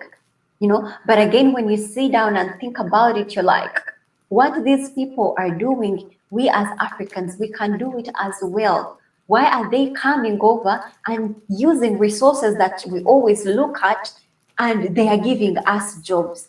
Yet it's us Africans who are literally supposed to give these people jobs. They pay taxes, invest in infrastructure, and contribute positively to the economy. If I am not here to even judge the Africans, because yes, life is quite difficult down here, the people that I would blame is the African system that is allowing inequality to continue. For example, if local workers are underpaid, who sets those wage systems? What role do African leaders and governance play? First and foremost, colonialism was not only about land occupation, you know, it was also about economic dependence and psychological control. You would literally ask yourself, is this a partnership between Africa and these Western countries? Or is this a softer version of modern exploitation? On the other hand, I get it, you know, with Africa, unemployment is high. Opportunities are limited, so they are ready to always pick up anything that comes across. Even if it means cleaning toilets, they will do it for survival.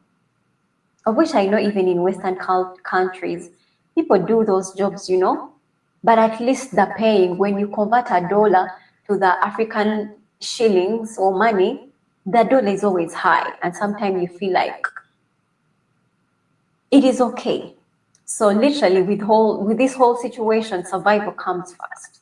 Ladies and gentlemen, maybe Africa needs to focus on building stronger economies, protecting workers, supporting local businesses, increasing wages, investing in education, and making African owners not just laborers. Because what I think, any foreigners will always go where opportunities are favorable.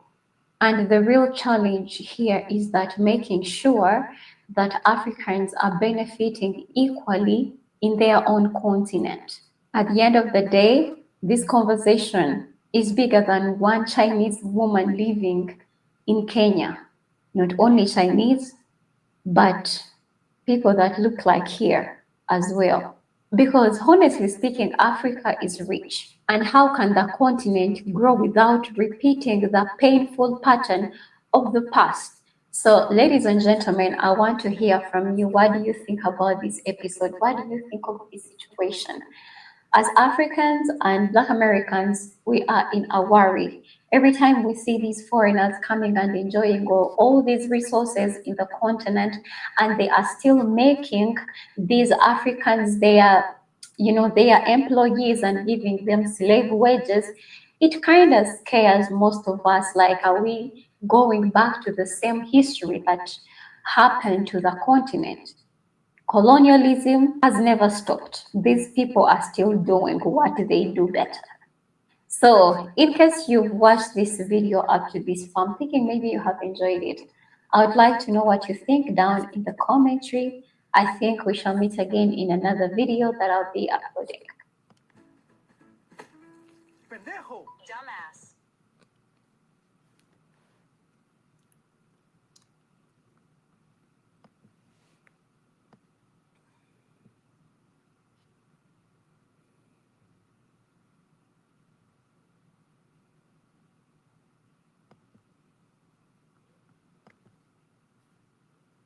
Analysis comes out, new report. It shows Black men and young Black men doing worse, and these statistics are more damning than you may imagine. Put it up full mass. We see the state of the American economy. Every demographic, except for the richest 1% on the planet Earth, everyone else is worse off. There's no make America great again for 99%. Now you have the data to inform the policy that will hopefully transform the narrative. The first annual economic state of Black men and boys in the United States, report released by the John Mercer Langston Institute for African American Political Leadership. This was in partnership with the Virginia Alliance for Black Men and Boys. It examines the lives of over 20 million men and boys, and they identified systemic barriers that begin from reading proficiency in elementary to college enrollment, employment, pay equity, wealth. The report makes one thing clear. When Black men and boys are lumped into broader statistics about Black Americans, their specific struggles can disappear in the averages. The problems start early. In 2024, for example, just 17% of Black fourth graders performed at or above the National Assessment of Educational Progress proficient level in reading. That's according to the report.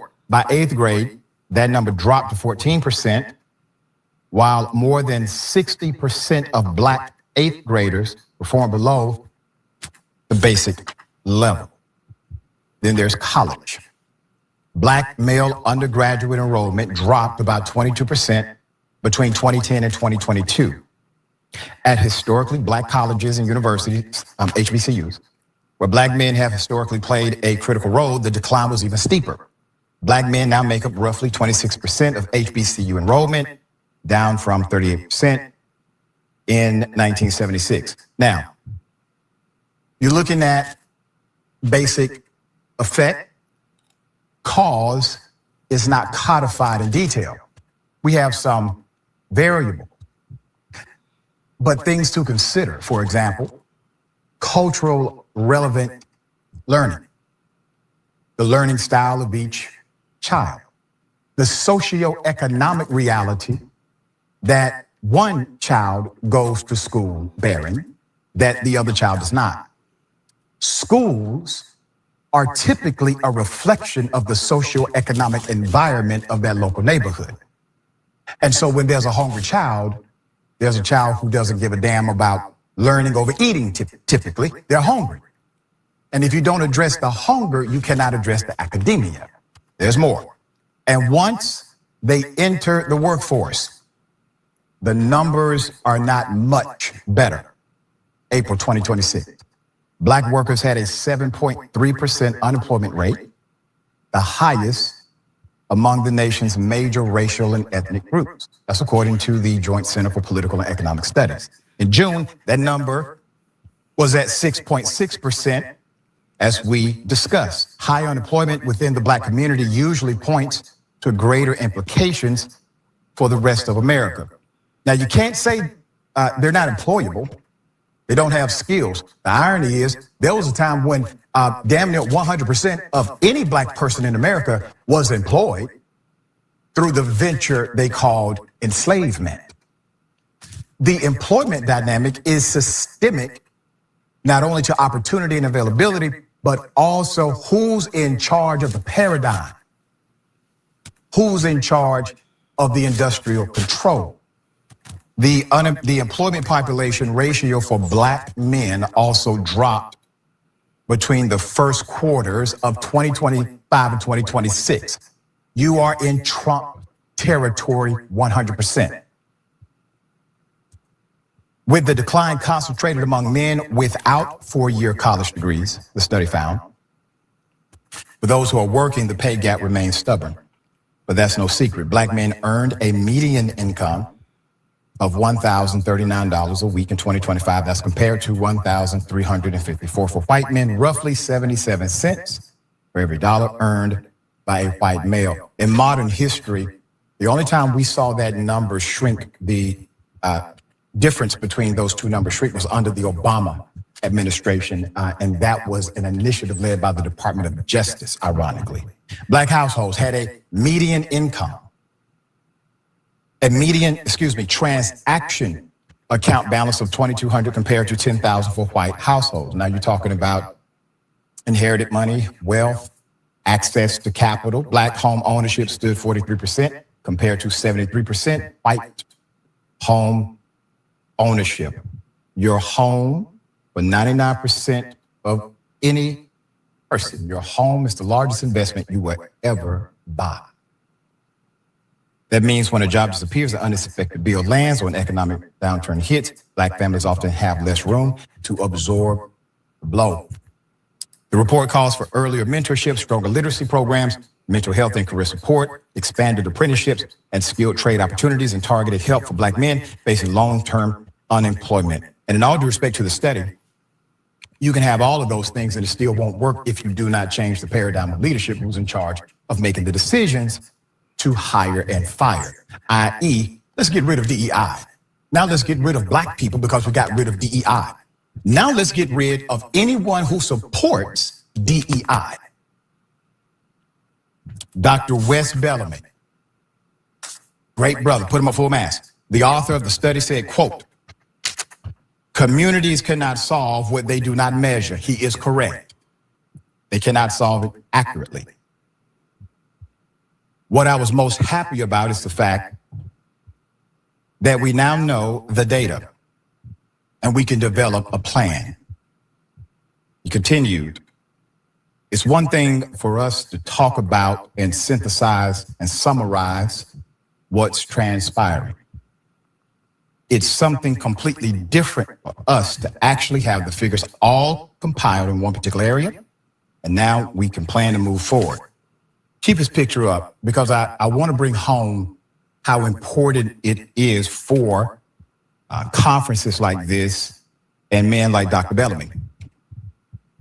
You can have 5 years of commentary from the most prolific Black talking heads on MSNBC, CNN, and elsewhere, and it will not change the policy dynamic until somebody comes up with the exhaustive study, because this study will be cited not only by think tanks, but university students who are emerging leaders, institutional leaders who are currently open to the idea of progress, and it lives on as a data set that has been proven with a 20 million person macro analysis that stands for 10, 15, 20 years.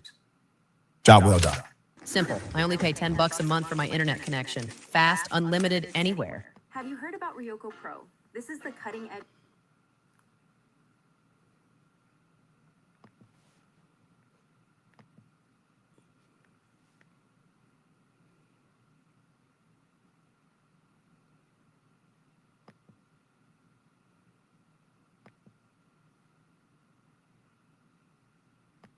Years they told a landlocked African country that if it don't behave, they gonna choke it. They gonna close the ports. They gonna slam the borders. They gonna let the containers rot at Dakar, at Abidjan, at Cotonou. And that threat worked because for 60 years, Mali, Burkina Faso, and Niger had nowhere else to go. Baby, that ERA just died on July 24th, 2026, in a room in Bamako. 21 agreements were signed between Mali and the Kingdom of Morocco. And with those 21 pieces of paper, the ECOWAS chokehold on the Sahel got its obituary written. Listen to me, y'all. This ain't just a trade deal. This is geography being rewritten in real time. This is a landlocked country growing wings. This is what happens when African states get tired of being hostages to their own coastline. Tonight on Rise Africa, we breaking down the deal, the timing, the price tag Bamako already paid, and the coastal capitals in West Africa right now sweating through their linen suits, realizing they leverage just went up in smoke. Buckle up, my kings and queens. Point number 1. The commission that slept for 26 years just woke up. Let me set the scene, family, because the venue and the timing are the entire story. Between July 21 and July 24, 2026, Bamako hosted the 4th session of the Joint High Commission for Cooperation between the Republic of Mali and the Kingdom of Morocco. In plain English, the highest official diplomatic machinery that exists between these two countries. Established in 1987, and the last time this commission actually MET was June of the year 2000 in Rabat. 26 years, family. 26 years. Most of y'all watching this weren't even born the last time these two governments sat at the same official table. A whole generation of Malians grew up, finished school, married, buried grandparents, watched their country get flipped by revolution, while this commission sat frozen. And then in 4 days, it came roaring back to life like Lazarus with a briefcase. Day 1 and 2, technical experts reviewing every file, every old commitment, every new proposal. Day 3, the first Mali-Morocco Business Forum, organized by Morocco's main business federation and Mali's Chamber of Commerce, signing a protocol to activate a permanent Morocco-Mali Business Council. Day 4, the ministerial session, co-chaired by Mali's Foreign Minister Abdoulaye Diop and Morocco's Foreign Minister Nasser Bourita. And at the end, 21 agreements and memoranda of understanding, plus a brand new monitoring mechanism so this stuff don't just gather dust like ECOWAS communiques. They put a whole GPS tracker on the paperwork. That is how serious this is. Exhibit B, what's actually in the 21 agreements? Let me walk y'all through the shopping list, because this ain't small potatoes. Trade, renewable energy, health, education, mining, judicial cooperation, including extradition and transfer of prisoners, and reinforced military and security cooperation against the armed groups operating in the Sahel and against cross-border crime. Read that last one twice, family, because we're going to come back to it. The joint statement condemned the April 25, 2026 attacks that struck northern Mali, the same coordinated FLA Jamnium offensive I broke down on this channel a few weeks back. And they went further. They denounced foreign state actors supporting these armed groups and the media platforms amplifying them. Family, when a diplomatic communique names foreign state actors and media platforms, that ain't accidental. That's Paris getting called out without being named. That's the BBC and RFI getting fingerprinted in a footnote. That is 4D diplomacy right there. Malian Foreign Minister Abdoulaye Diop praised what he called the visionary leadership of General Assimi Goïta, president of the transition, and King Mohammed VI of Morocco, calling them both architects of a new chapter. Baby, when a Sahelian revolutionary government publicly praises a North African monarch, the world is realigning. Old categories are dead. Point number 3, this ain't charity. This is competition. Now let me tell you what's really happening here, because y'all know. Imagine making $453,000 in a single month as an affiliate marketer without relying. Nia gonna give you the geopolitical X-ray. Morocco and Algeria have been locked in a rivalry for decades. And guess what? Their rivalry is now playing out on the backs of the Sahel, but in a way I want you to actually pay attention to. July 10th, 2026, Mali and Algeria repair 15 months of diplomatic freeze. Ambassadors return. Airspace reopens. I covered it on this channel. Algeria offers the Mediterranean corridor, restored relations, the northern route to the sea. July 21 through 24, 2026. Exactly 14 days later, Morocco walks through Bamako's front door with 21 agreements, a business forum, a monitoring mechanism, and a Royal Atlantic Initiative. 14 days, family. That is not coincidence. That is competition. That is Morocco watching Algeria's every move and countering it in real time.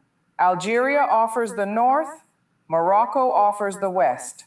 Algeria offers a corridor, Morocco offers a whole port with 21 agreements on top. And listen to me, y'all. I need y'all to hear this part clearly. This is exactly the kind of rivalry Africa should normalize. Nobody's son is dying in this rivalry. Nobody's village is being bombed in this rivalry. No drone strikes, no proxy militias, no CIA advisors, just ports, railways, corridors, agreements, and diplomatic hustle. When two African states are competing to build things for their landlocked brothers instead of competing to bomb them, that is the model. That is what a mature continent looks like, and I'm here for it, period. Compare that to what France, the US, and NATO brought to the Sahel for decades. Drones, mercenaries, invisible embassies, coup attempts, sanctions, and IMF chains. Now compare it to what Rabat and Algiers are bringing. Ports, telecoms, banks, phosphates, fertilizer, railways, and a fight over who can offer the better deal. That is the future, my kings and queens. That is the shift. And Mali is sitting right in the middle of it, taking notes and taking checks. Exhibit D, the Atlantic Initiative, redrawing the map of who has leverage. Now the crown jewel of this whole thing is Morocco's Atlantic Initiative. Let me put the receipts on the table. Late 2023, King Mohammed VI announces the Atlantic Initiative, a royal project to give landlocked Sahel countries direct access to the Atlantic Ocean through Moroccan ports. April 2025, the foreign ministers of Mali, Burkina Faso, and Niger officially back the initiative. And the anchor of the whole project is the Dakhla Atlantic Port, being built roughly 40 kilometers north of the city of Dakhla on the Atlantic coast. The numbers, family. Buckle up. Over $1.3 billion of investment. Deep water port going down 23 meters. Deep enough to receive the biggest vessels on the planet. Around 1,600 hectares. An entire attached logistics and industrial zone specifically designed to serve West Africa and the Sahel. Construction reported at 60 to 70% complete as of mid-2026. Morocco's Minister of Equipment says operational around 2028. Now, Nia doing journalism, not vibes. Let me give y'all the geography check. Dakhla is far from Bamako. We talking a corridor of well over 2,000 kilometers, and it doesn't even run directly. It has to pass through Mauritania, a third country whose cooperation is absolutely required. Meanwhile, Dakar is closer, Abidjan is closer, Conakry is closer. The roads to those ports exist. The customs systems exist. So anybody telling you Malian cargo starts flowing through Dakhla next month is selling you fantasy. But here's what those YouTube fantasy peddlers miss, family. Here's the part that actually matters.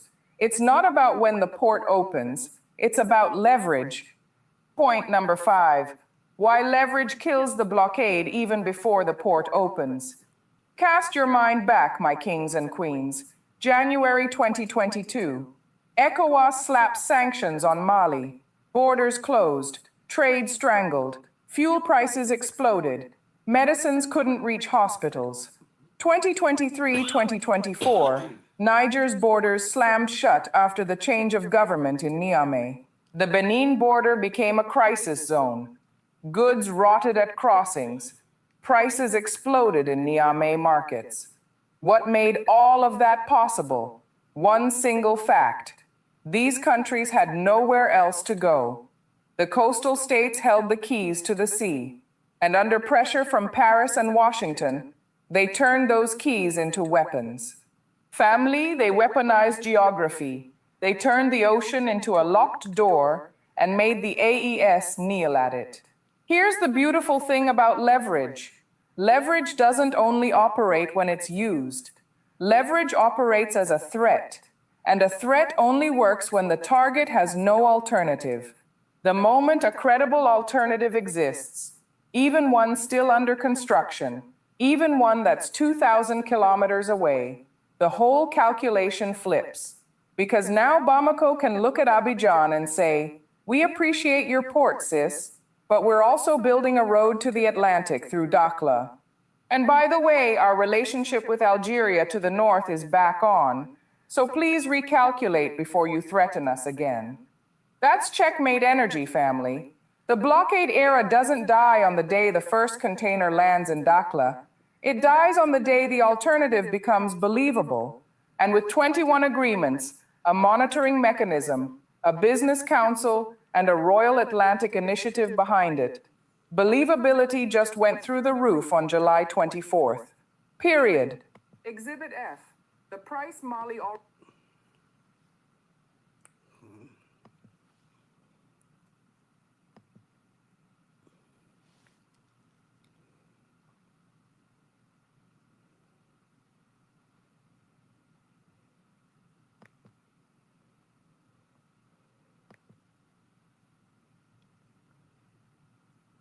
A business owner in Spartan, South Africa, has reportedly decided not to hire South African workers after parting ways with undocumented foreign employees.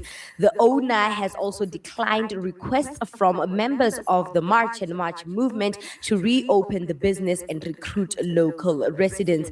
According to the owner, although the former employees have already left the country, he has chosen to keep the company closed rather than employ a new workforce. This decision reportedly led to a heated confrontation between the business owner and members of the local community. Check out this clip. Let us come back and discuss. Today, you just hired 5, I don't know, it's Maputo, Zimbabwe people. No, there's people that are busy. Yeah. Yes. So, can you please hire South Africans? Otherwise, you'll show this shop. I can even call my company now. I'm from Lapo.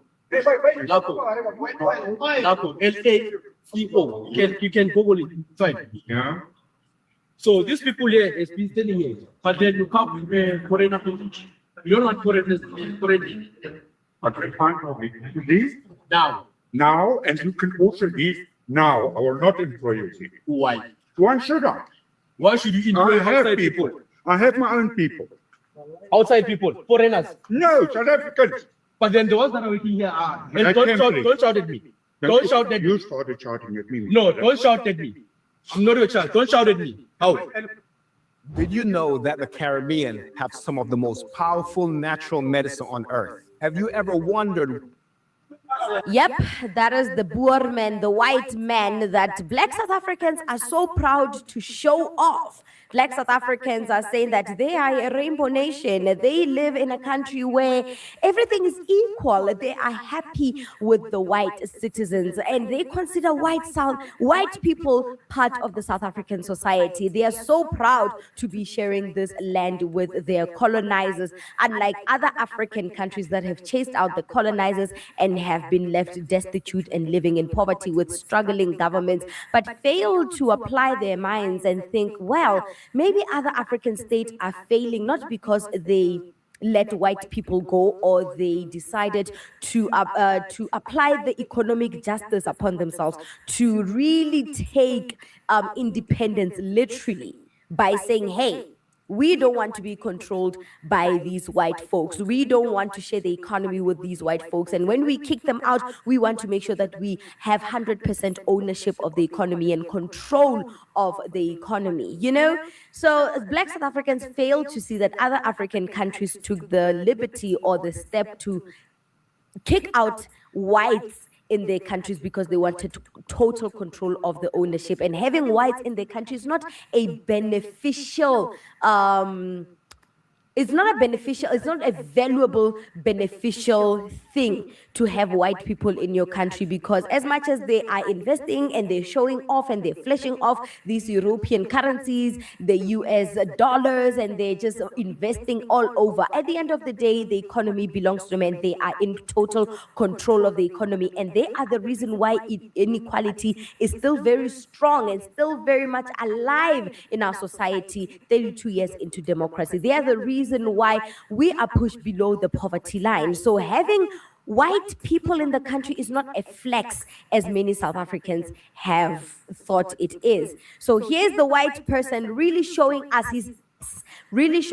who he is, basically saying that he would rather close his shop, he'd rather lose money, he'd rather lose another's, I'm sure he has multiple streams of income, he'd rather lose this stream of income rather than hiring Black South Africans. Why is that? Black South Africans have integrated white people into the society, have claimed white people as part of the South African society, as part of the South African country and heritage. They have said that they are living in a rainbow nation, yet they are the only ones that are participating in this rainbow nation, and white South Africans couldn't give a hoot rat about them. Why is that? I will wait for your answers. Why is it that we are supportive of this rainbow nation and the white society or the white race, but yet they are not very accepting of us? They are willing to watch us struggle and suffer and be pushed below the poverty line. They are willing to watch the unemployment rate affect predominantly Black communities. Why is that? Why is that? Yet we accept and embrace them, and we defend them when other African migrants are calling us foolish for accepting them and integrating them in society. Why are they saying that they'd rather close shops than hire Black South Africans? Why is that? Is it because they have been so comfortable with the inequality of South Africa, or the inequality that the government of South Africa has put Black South Africans through? Are they comfortable with that inequality? Are they comfortable with them still reigning supreme in the economy, with them owning 90% of this country's wealth and them calling the shots, that they know that if they start integrating Black South Africans into that part of the world, Black South Africans will grow independent and start calling the shots themselves? Are they scared of that fact? Are they scared that when Black South Africans come into the workforce, into the job market, they're not going to take the abuse and the exploitation the way the African migrants have been? They are going to be calling their own shots, and start negotiating their contracts on their behalf. Are they scared that when you hire Black South Africans, there's some level of independency that comes to it? There's some level of freedom of speech that will be applied when it comes to negotiating the contract and salaries? Are they scared that Black South Africans are vocal? Because we should be vocal. 32 years into democracy, this is our country. We deserve every bit of wealth from this country, but yet we are being swindled. Yet the government is not holding the people that oppressed us responsible. They are not holding these people responsible. They're not holding the investors irresponsible. They are not making sure that the law is implemented and is benefiting the South Africans that were born and bred here. Maybe the government is benefiting from capitalism where these white African, not white African. Why do I keep saying white African? My bad. Where these white-owned companies are maximizing profit while exploiting the African migrants. And they love when the African migrants spin this propaganda or this PR where they go around the continent saying Black South Africans are lazy. And that is the reason why they are unemployable. But the reality is that Black South Africans are overlooked.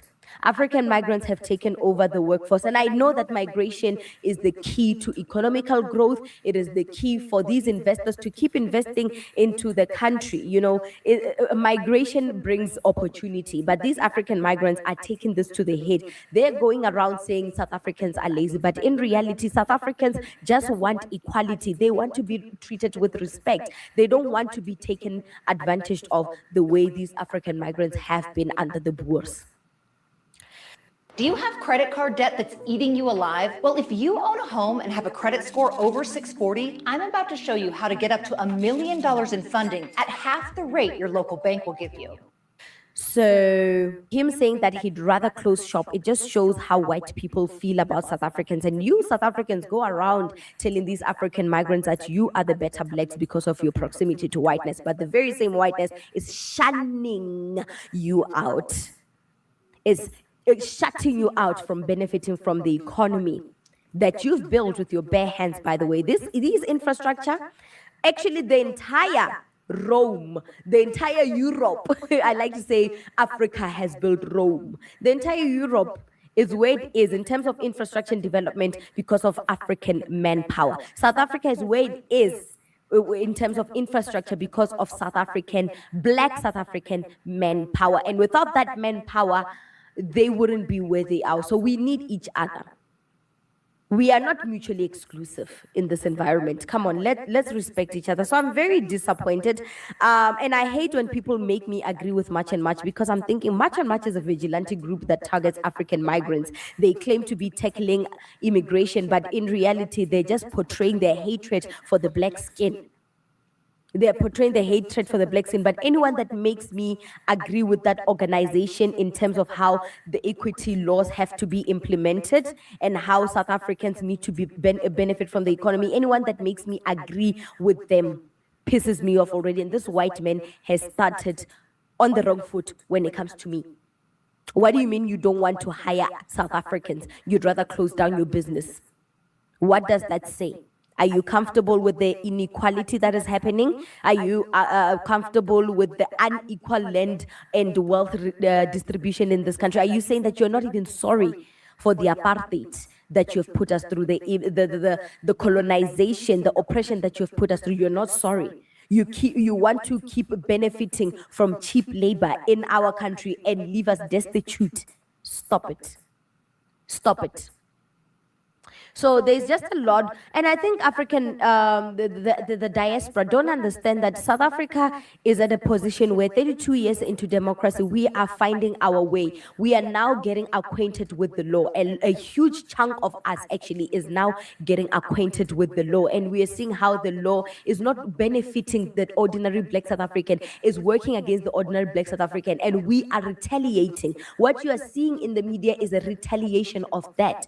We are not bad people, but we won't be gaslit by these African migrants that go around the global stage saying we are lazy, we don't want to work, when it's the white people that use their cheap labor to maximize profit. That is capitalism in its evil form, and these African migrants are assisting in the growth of that evil capitalism at our expense, and South Africans are saying they can't take it. They cannot under any circumstances take it, and this white man has shown us how white people behave towards Black South Africans long after democracy. So it's not enough that they've put us through BS, through apartheid. They need to make sure that we suffer in the long run and we don't have the strength, the resources, the wealth to pick ourselves up and make ourselves great in the future. They want to see us below the poverty line. And these African migrants that come to work in South Africa, you're not rich either. By the way, you're not rich either. You are being exploited. So it will yield you well if, I don't know, we start working together as Black people on the continent, because the enemy has found a loophole to keep us divided through tribes, through these illegal migration, through these vigilante groups. They found a way. We need to counteract that. What do you think about this segment? Comment to us in the comment section below. Don't forget to like and share the broadcast.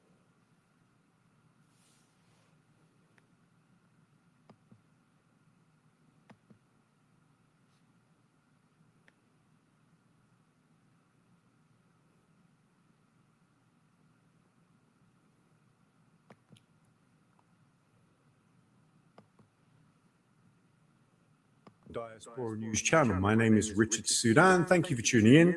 Remember to like the video and share the platform. Now, I want to bring you a very brief message today that I'm sure is going to resonate with a lot of you. Now, as you're aware, we're living in a time where the greatest crime in recorded human history, the transatlantic slave trade, is being countered in many ways by the dominant society. Now, one of the things they do, for example, in places like the state of Florida, the Board of Education, they're now trying to teach that slavery was actually beneficial to Black people. In the UK, in the education sphere, we have this move too, where they're trying to suggest that because Black people learn skills, somehow slavery was a good thing.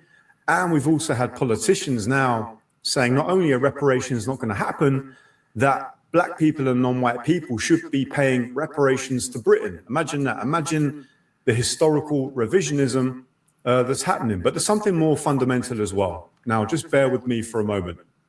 You're all going to be aware that one of the things they tried to do, they tried to pretend and present like slavery was 1,000,000 years ago. Now, slavery, to be blunt, was yesterday in historical terms. Now, not only do we see the ramifications in the modern day industrial prison complex, in policing, racial disparities in healthcare, housing, education, so on and so forth, the reality is that in historical terms, in personal terms, it was yesterday. And I'm going to back that up with a deeply personal family story that I'm sure is going to resonate with many of you, right?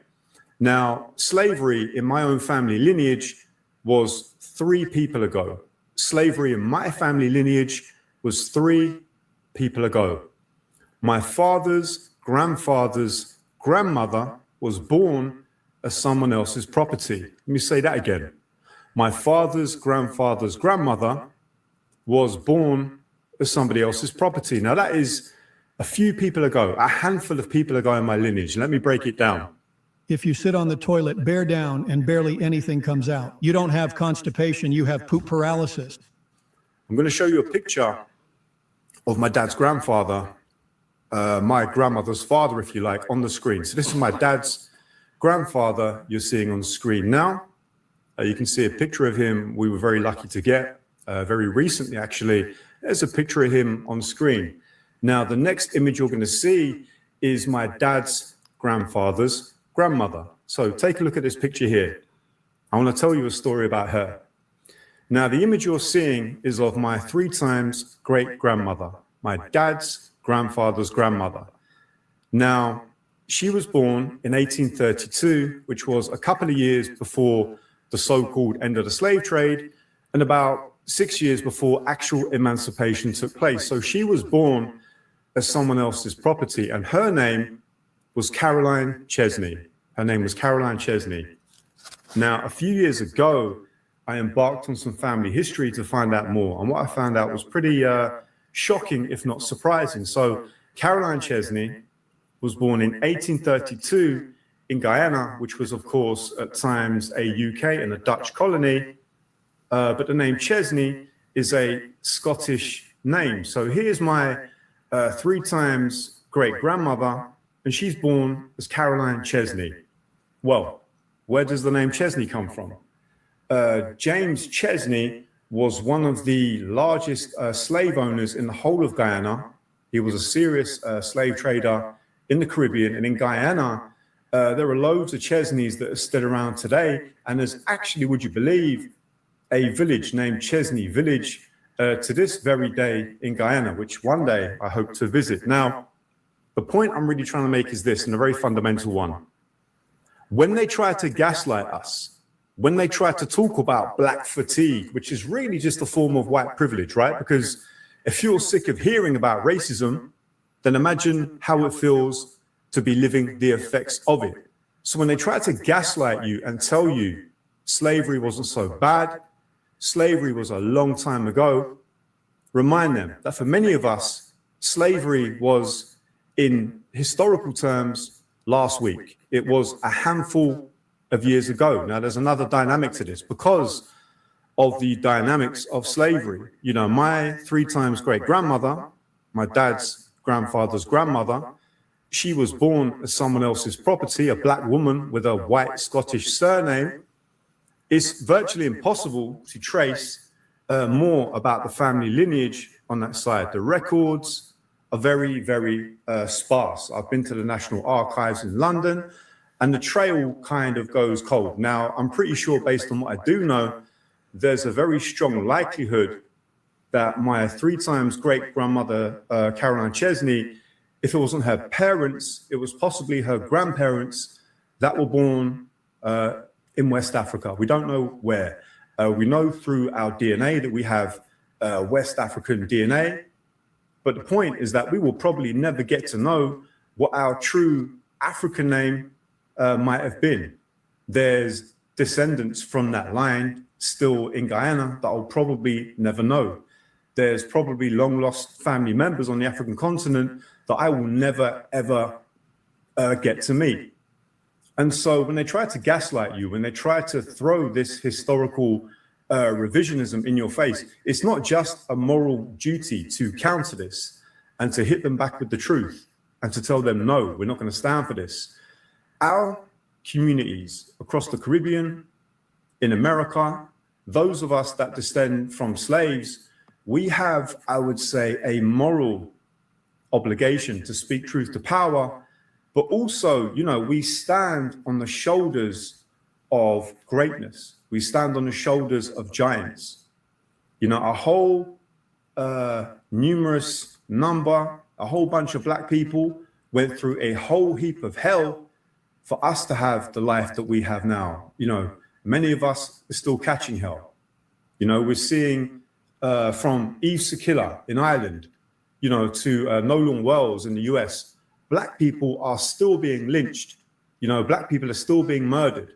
And so we have an obligation to counter this narrative, which, you know, police brutality is a violent thorn that, you know, is a threat to black life. But I would argue the deletion, the historical revisionism, the shaping, the reshaping, the attempt to reshape the narrative of our history by the dominant society is so dangerous, because those that come after us, they need to know their history. They need to know their people. They need to know where they came from.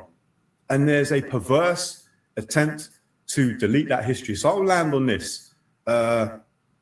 Slavery was just a few years ago. And until our final breath, our dying days, I would argue, with sincerity, we have a huge obligation to counter this wicked system in any way we can. And anytime they try to gaslight you, anytime they try to tell you that slavery was a long, long time ago, remind them that for so many of us, slavery was very recent history and just a few people ago.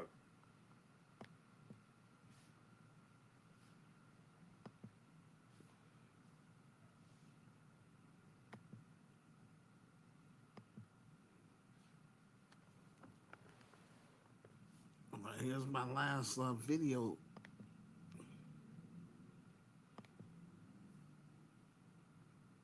Europeans took that, and as a form of cultural imperialism, they said, we are going to call that polytheism.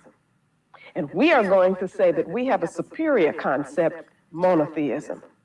And we're going to say that people who believe in polytheism are backward and are primitive. Now, what did we do? As we were colonized, as we were put into their structures and their institutions, we bought that and we said, oh no, I don't want to be primitive. I don't want to be backward. So I better say that I believe in this concept of monotheism. My elders who believe in the traditional concepts, which was a much more complex, much more profound concept, I now say they're backward. I don't listen to them anymore. What does that do? That breaks the structure of the community that gave strength to African culture and strength to African people to resist the oppressor, to resist alien influences, because it broke up the kinship system. It broke that tie between the traditional wisdom of the group, the strength of the group, the foundations of the group, and the young people. The Europeans went so far as immediately, you see, they understand our culture so well in one sense. When the missionaries came in and set up the missionary schools, the little children are the ones that they would get. They bring them in. What is the first thing that they do? They change their name. If you're really talking about brotherhood and God, you know, love and so forth, why is it so important to change somebody's name? Because in the process of naming is control. That's what so the European went around renaming the rivers and the mountains and the waterfalls and so forth and putting their ancestors' names on it, like Victoria and so forth, because in that they were putting their stamp on it. You see, they were trying to what I call white out a whole history that had come before them. Now, what you just said made me want to ask this: does not the European engage in a level of ancestral communion? Absolutely. Absolutely. That's why we have this whole thing moving towards, you know, in 1992, Columbus, the 500-year celebration of Columbus. I mean, if you look at who Columbus was, what he stood for, even from European standards and point of view, well, you have to get Professor Clark to come down here, you know, and talk about that. But he was a mercenary. He was not very bright, I mean, in terms of his perception of geography and so forth. We'll get Dr. Clark here. Wait, more than that, we have to look at what he represents for us. Because this whole, for them, the opening up of the so-called New World, which obviously, of course, was not a new world, it was only a new outpost of Europe. For us, signals enslavement. It signals colonialism, the devastation of our culture. It signals, brings on, and therefore symbolizes the Ma'afa, the great disaster for our people. And that's how we have to understand Columbus. In his own words, he talked about the openness of the indigenous population that he found here, how friendly they were, how they welcomed him. And in the next breath, he talks about how they must be destroyed, because this place has to be for Europeans to get whatever gold they can get out of it. He made his crew pledge, sign things to say, don't say that we found this, don't say that we were here, and don't say that we were in such and such a place, so that he could claim to have found something that he didn't find, you know, in an area in which he was not. So the point that you were making was the ancestral kind of, and here I would call it a worship of sorts, that the European is engaged in, that they have made him, you see, a symbol that can bring them together, make them feel stronger. So they have to keep this symbol alive and in fact, give it new energy and make it an icon for European culture. But for us, it becomes a symbol of white supremacy, as it is for them. But we have to call it what it is. Moving quickly. What are rites of passage, and do they serve any purpose for us today? Okay, well, let me first say traditionally, again, this is a very complex issue That's why we have I you could here. talk, okay. But I say that to say that it would take much, much longer than the time that we have Just to briefly, really yeah, 'cause fully understand it. I haven't gotten to my 8th question yet. Go ahead. To remind you that 60% of sales on Amazon come from independent sellers, just from planetary. As Dr. Marimba Ani brings this remarkable interview to a close, she leaves us with a powerful question. How do you conquer a people without physically destroying every one of them?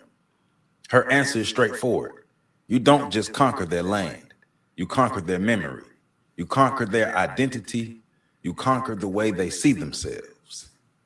Dr. Ani argues that one of the most effective tools of colonialism was convincing African people that their own traditions were backwards while presenting European culture as the standard of civilization. Once the people begin to reject the wisdom of their own elders, they slowly become disconnected from the very community that once gave them strength. According to Dr. Ani, this process wasn't accidental. Missionary schools, religious institutions, and colonial governments often focused on children because they understood that if you reshape the minds of the next generation, you reshape the future of an entire people. One of the most fascinating parts of this discussion centers on something we rarely think about: our names. Dr. Ani explains that naming is an act of authority. Throughout history, colonial powers renamed African people, rivers, mountains, and even entire nations. Why? Because naming something is a declaration of ownership. When a conqueror replaces your name with his own, he is attempting to replace your history with his history. In Dr. Ani's view, changing names wasn't simply administrative convenience. It was a psychological conquest. It was a way of telling a conquered people that their past no longer mattered. She then turns the conversation in an interesting direction by pointing out that Europeans themselves practice a form of ancestor remembrance. She used Christopher Columbus as an example. Every culture celebrates figures who symbolize their history and values. The difference, she argues, is that while Columbus may represent exploration and expansion within the European traditions, he represents conquest, enslavement, and cultural destruction for many African and indigenous people. Her larger point is that every civilization preserves symbols and historical figures that reinforce its collective identity. The question she asks us to consider is, whose heroes are we taught to celebrate, and what does that teach us about ourselves? Okay, go ahead. I call them now rites of transformation.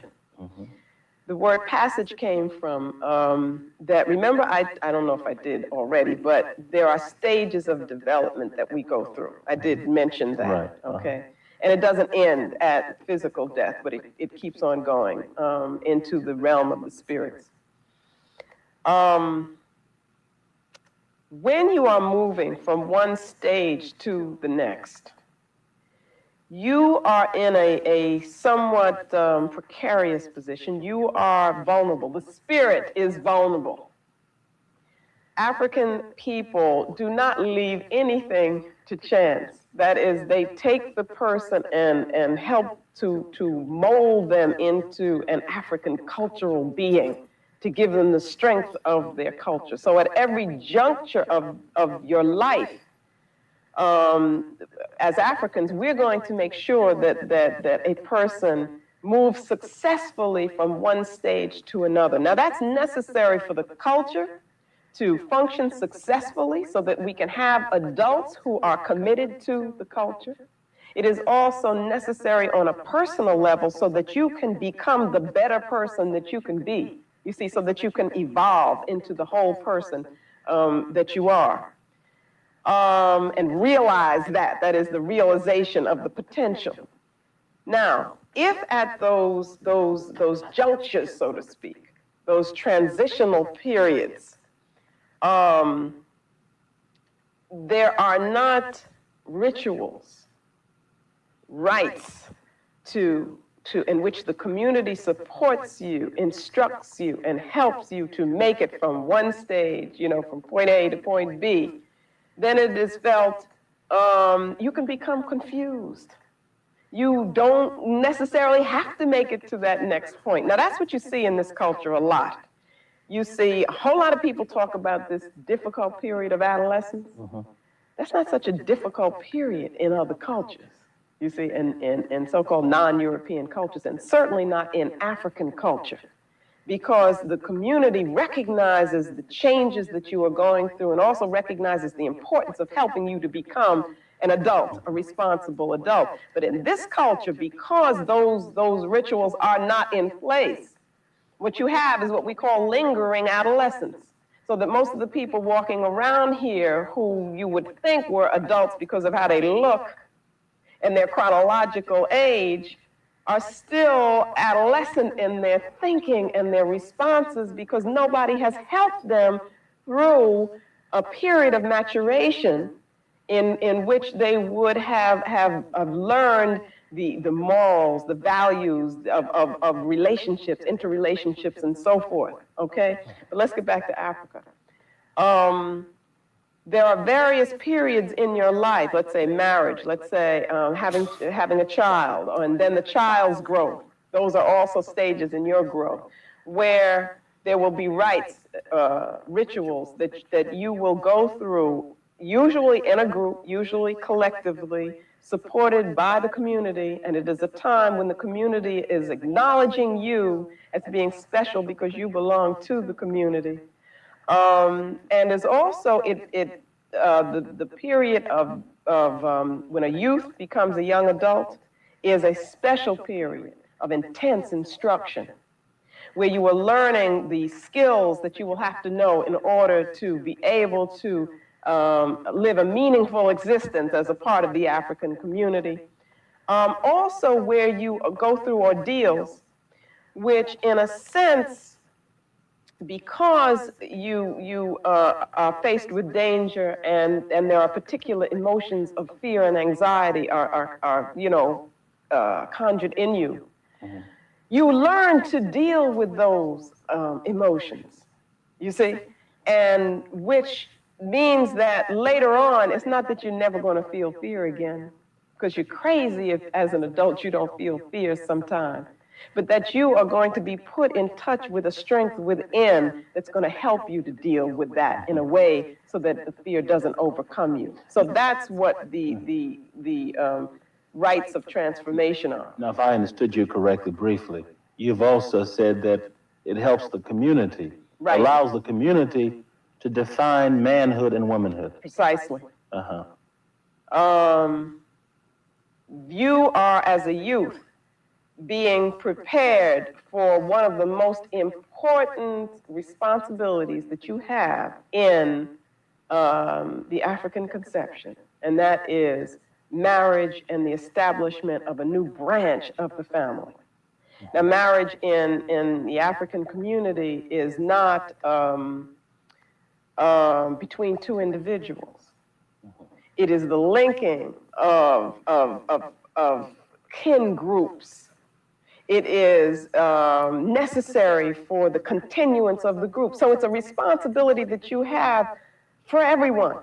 Okay. Okay. Let me cut you a minute there because time is short. But anyway, I just want to get back to this idea of the community defining what manhood and womanhood would be, because today, as you look at our community, manhood can mean putting a gun to somebody's head. Could you deal with that, please? Right. You got this jacked because you got rid of estrogen? It's crazy, right?